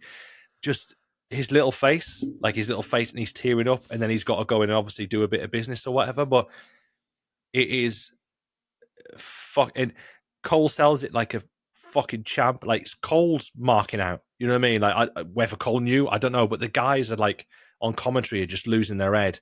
The people in the ring are reacting and like responding to it. Like the crowd, just everything. Edge was. We've spoke about this before. We've had discussions about this before. Edge is once again, since we've been doing this podcast, it's sort of come out in the wash really that Edge is probably one of my favorite kind of guys. Not the you know what I mean, but like he's Yeah. way higher in the list than where I thought he was going to be. I just it's fuck me, man. You know what I mean? One of the best entrance teams ever. One of the 100%. best returns ever. In one of the best moments ever. It's not a it didn't happen. It didn't happen between a ding ding ding and a ding ding ding. It was his entrance. It was his entrance. So fuck you and your justification. Well, there's two things. We will check that and we'll talk about it next week if you're right or wrong, Hoxie. If there was a bell or there wasn't a bell, that's absolutely fine. And what do you think? Is Hoxie's justification valid? Let us know. WrestleMart10@gmail.com. Of course it is. Okay, we are approaching the business end now. My number 2 is one you've mentioned. It's Paul Heyman Hall of Fame. It's not my number 1. Oh, okay.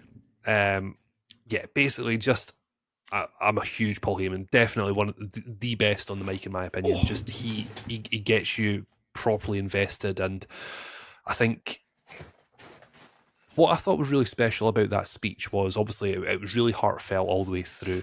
It was from the introduction by Roman Reigns, who, like, love him or hate him, one of the biggest stars just now ever. But I think the actual Heyman speech,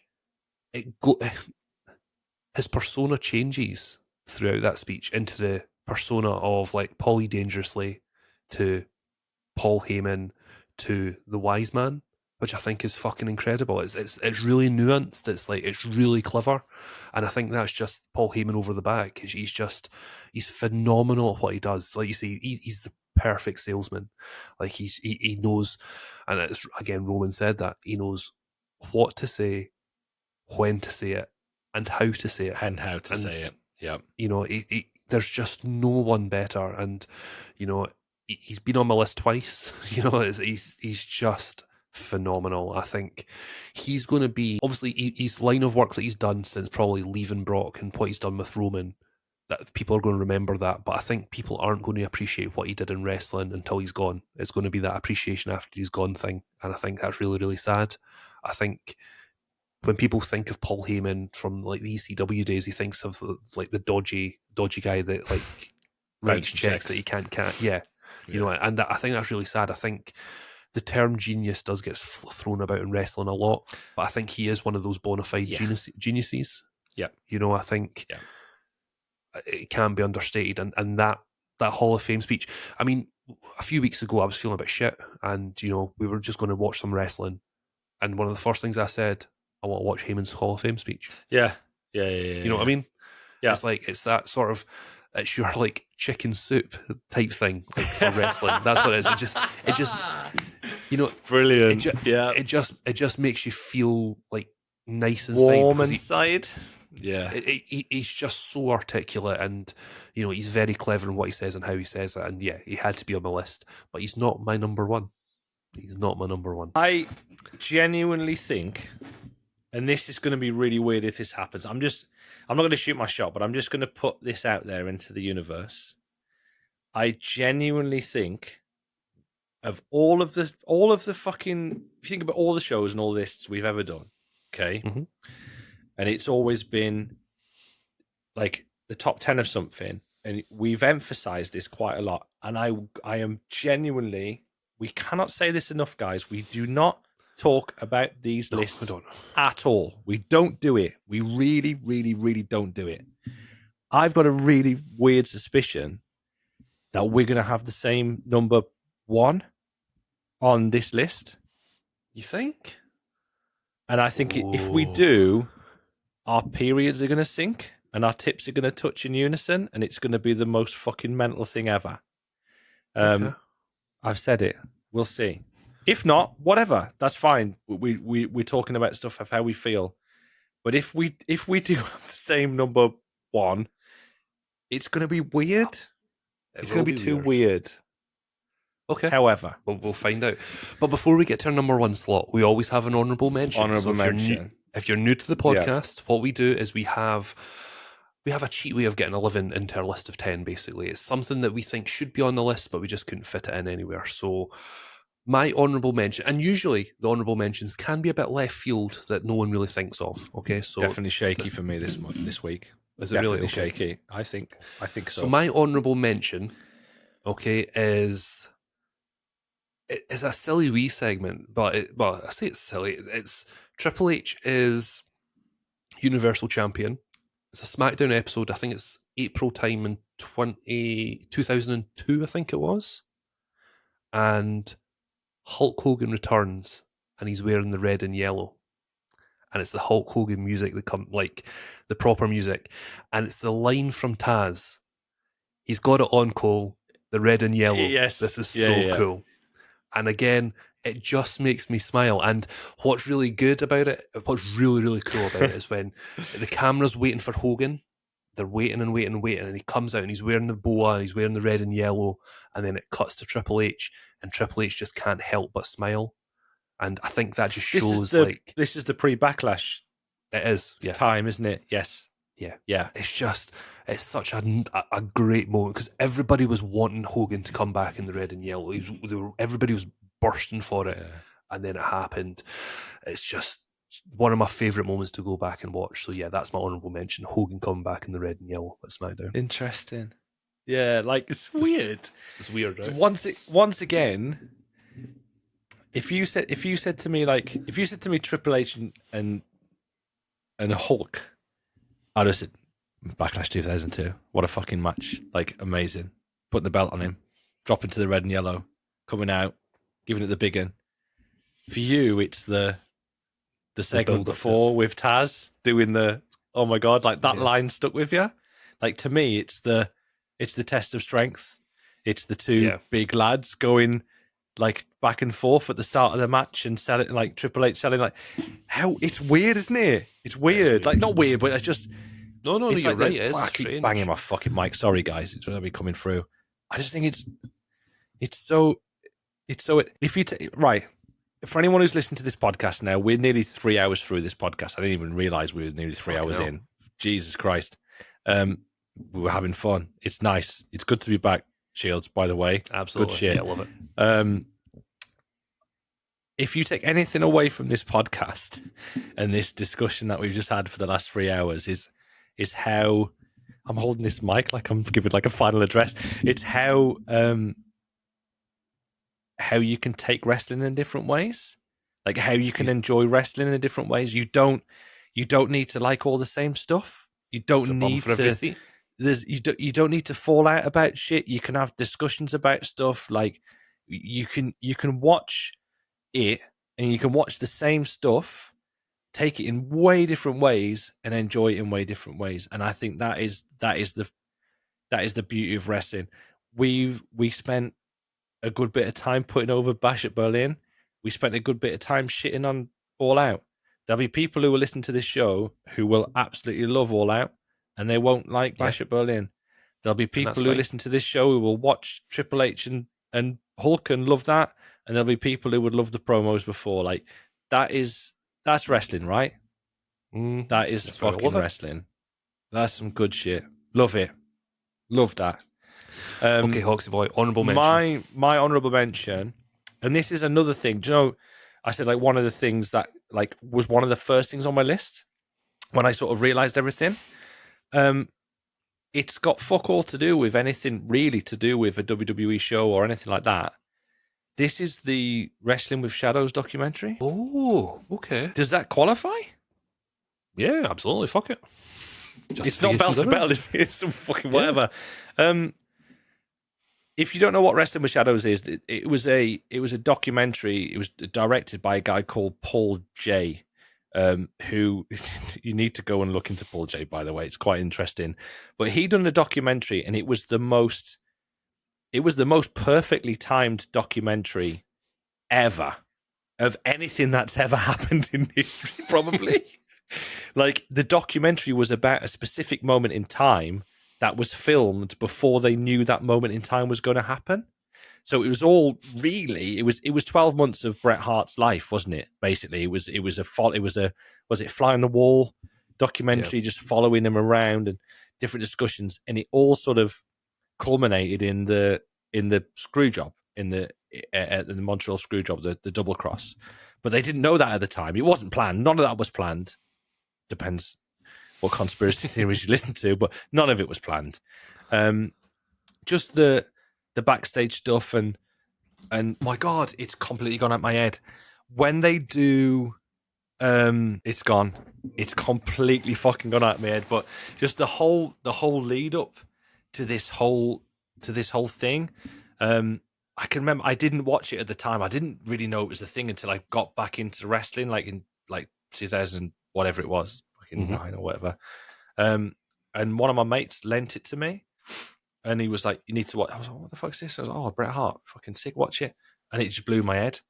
Like watching, like, how does this, like, none of it was planned, and it's a documentary. It was on Netflix for a while. Yeah. I don't even know if it's still on there or not. Fuck I'm me, not sure. but it's on YouTube as well, so you can go and watch it on YouTube. But I just, when I was talking through, like, thinking about out of ring stuff, I was like, that's a really good honorable mention because it's not like the normal stuff, if you know what I mean. It's like the little left field thing. And if you haven't seen this documentary, it's Hitman Hart wrestling with shadows. Basically, it's all about the WCW deal, the Vince McMahon reneging on the 10-year deal and the whole screw job situation. And it's got like filmed footage from when it's not in the room when Vince gets fucking banged out, but it's like him limping down the corridor afterwards and all that sort of shit. Such a good, it's documentary. mad, isn't it? It's like, I mean, the screw job's got a shout out twice in this list, so it must be very important to me, which is weird. But I think if you once again, like, do you know, there's like, everyone loves like true crime stuff, don't they, now on Netflix? Yeah. It's like every week there's a new true crime fucking episode. Like, this is up there with that. It's like, it's the Dark Side of the Ring before the Dark Side of the Ring, like a long time before. It's that kind of level of stuff. Good shit. So yeah, Wrestling with Shadows. Nice. Honorable mention. Okay, so before we reveal our number one, we usually go through our list, 10 to honorable mention. So you're going to have to do mine because I've just crossed them out. You're going to have to do mine as well. Okay, so my number, so I'll do that, that's fine. So my number 10 was MGF's promo with William Regal. Hoxie's was Chris Jericho's debut. My number 9 was Paul Heyman shoots on Vince McMahon. His number 9 was CM Punk's barrier kiss to Vince McMahon. Number 8 was Undertaker tipping his hat to HBK after HBK gets retired. Number 8, Mick Foley getting fucked off the Hell in the Cell. Number 7, Eddie Guerrero Raw tribute, the very start of that show. Hoxie's number 7 is the Flair versus Triple H match on Raw. The build up to that is just incredible. Number 6, The Rock deciding to join WWF or the Alliance. Hoxie's was Shane McMahon buying WCW under Vince. Number 5 was, for me, Vince bringing NWO to WWE. Number 5 for Hoxie was Brett screwing Brett. Number 4 for me was the Rock and Hogan promo before WrestleMania. 4 for Hoxie was Heyman's Hall of Fame speech. 3 for me was CM Punk returning to AEW in the subsequent promo, and so was Hoxie's. Number 2 was my Paul Heyman's Hall of Fame speech. 2, Hoxie's controversial Edge returning at the Royal Rumble. Honourable mention, Hulk Hogan for me returning the red and yellow, and Taz saying he's got it on the red and yellow. And finally, Hoxie's honourable mention is Wrestling with Shadows documentary. Okay, Hoxie, your number 1 of your top 10 out with a match wrestling moments is My Way promo. It's not, actually. Mine's isn't that. It's not. It was going to be, but I changed it at the last minute for something. Maybe it's just a slightly, not controversial, but yeah, just maybe that would have been too obvious. But that's a fucking great shout, though. Love that promo. So good. It's probably my favourite thing ever in wrestling. Yeah. I don't want to like rinse and repeat, if you know what I mean. What we've spoke about this before. We've done a WrestleMania 17 watch along. We've talked about the 17 main event with Hogan and with Austin and Rock. We've mentioned this as we've been talking about it, but the first, if you like, the whole premise of this is non-match related stuff. The first thing that pops into my head whenever I think of anything to do with, I could probably say the first thing that pops into my head when I think of wrestling is this Is that package. promo? It just makes me, mate. How often we've said this? How often do we send this to each other? It's fucking ridiculous, really, isn't It's it? Like ridiculous, we yeah. all the time. Whenever I see it, or just like whatever, like it'll just be like bang, like oh yeah, fucking hell. And even when we're not, if we don't send it to each other or whatever, I'll watch it on Yeah. YouTube probably every fortnight, and it's I still like I have mates who don't like wrestling. My brother he sort of would watch a little bit when we lived at home to get when we lived at home together and stuff. We would like watch bits and bobs or whatever, but like he'll send it to me every so often. Mike, the guy, the Royal Rumble guy, he'll send it to me. Like I've got mates who are not wrestling fans. If you ever come across it on TikTok or fucking whatever they're watching, they'll be like, "Oh, yeah, Dan like this," and they'll just send it to me. And whenever I get it sent to me, I watch the whole thing. I don't like, oh yeah, it's sick. Whatever I'm doing, I'll stop and I'll watch it. And it is probably It's the best package ever created. oh fucking yeah, it's not even close. close. Yeah, not even close. The best thing that was ever came out of that studio was that package. I'm a massive Limp Bizkit fan. Anyway, My Way's a banger. That Chocolate Starfish and Hot Dog Flavored Water album is one of the sounds of my fucking like life, like youth, if you know what I mean. Like it's like a shaped album. I'm a big music guy. We've had the discussion before. It's like a culmination of two different things for me, and it just makes it perfect. The editing, when the music kicks in is when they start hitting each other. The whole build, like talking about Deborah, and then you got like massive shout out. Kurt Angle gets missed out about this feud, by the way, a lot. Kurt Angle was a huge component of this whole thing. Massive. I feel massively sorry for Kurt because he was any other time in history he'd be in one of those spots, if you know what I mean. It's just those two guys were there, but it's just the whole thing, the way the music starts, and then it cuts, and then it goes back down to the little bridge bit, and then it kicks into the chorus when they start hitting each other, and everything. It's just, oh god, It's 4 minutes 48 seconds of just pure perfection, and that's the bit that I always remember for that promo. It's like in fact, let me find it. One of the first things up there. That's fine. So basically, from like 3 minutes 10 seconds, it's like Austin and that like drinking the beer together, like smacking off each other, and then at 3 minutes 15, it's when it drops, and it's just so good. Best promo package ever. So good, man. It's fucking love it. It's perfect, isn't it? It literally is. There's nothing you could make better than that to have done what it did. It's just we say we the old adage, and fucking we joke about stuff, and we've said stuff before. It's like catching lightning in a bottle. That literally is. It's literally lightning in a bottle. It's perfection.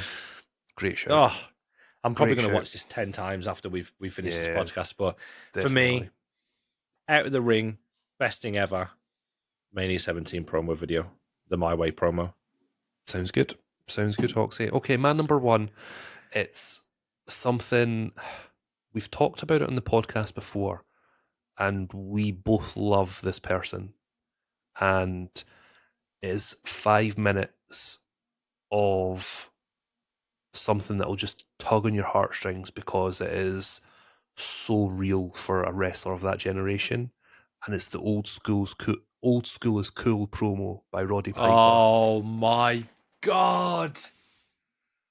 Oh, John! And it's possibly one of the best promos that Roddy Piper has ever done in his life, and it's 5 minutes of just pure brilliance.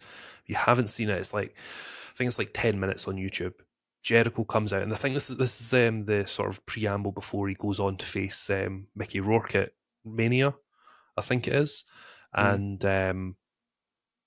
Jericho's out there doing his usual shtick. He's in the suit, like he's short hair, and like 2 minutes in, Piper comes out, and it's a beautiful promo. Like, just absolutely incredible. And that line, because old school is cool, and like it just tugs on your heartstrings, man, because it speaks to a generation that's came before Jericho, and it's just fucking outstanding.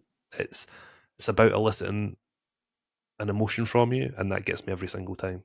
Every single time. Yeah. I actually feel like ashamed and embarrassed that didn't make onto my list. As soon as you said it, like I genuinely was like, oh my god, I'm gonna go. We do this every time we talk about Piper. We fucking the pair of us. It's a joke. It's fucking ridiculous. Ridiculous. Oh, He was just so good, right? He didn't have to win the big title. Didn't need it. You know, he's one of the few that I would have liked to definitely have seen did him not do need it once, though. Well, of course, yeah. I mean, everybody would have, but he didn't need it. He super talented, good in the ring, on the mic even better, and such a sad loss that he's no longer with us. And yeah, Piper for me is one of the best of all times. Best of all times. And that promo, if ever I'm feeling a bit sad, you know, and you know, you want to let the boohoos out, that's the promo that you'll watch every single time. Just so fucking good. Like I say, it's about, you want a promo that'll either fucking get you riled up and you know, it's like fucking yes, or you want something that'll make you laugh, or you want something that'll make you cry, and that is one that'll make you cry every single time because it's real. You know, it's real life. You know, he's feeling Was him letting go? Yep. every single second of that 5 minute promo that he cut there with You might Jericho. think you've got it all fucking worked out or whatever, all that bullshit. Yeah, it's fucking. Oh my So god, good. yeah. So, ladies and gents, that is our top 10 of out of match moments in wrestling. Do you agree? Do you disagree? Let us know, wrestlemark10@gmail.com. Obviously, put a comment on our Spotify, put a comment on our YouTube channel. Next week's episode, it's a special one. I don't know if you remember what we've agreed, Hoxie. I do. I do remember. Okay. So it's slightly different. Please tell me if you'd say, and then I'll be like, yeah. Either way, I'll be like, yeah, that's what I meant. I'm sure I remember. Right, okay, well, we can also edit it, it's fine.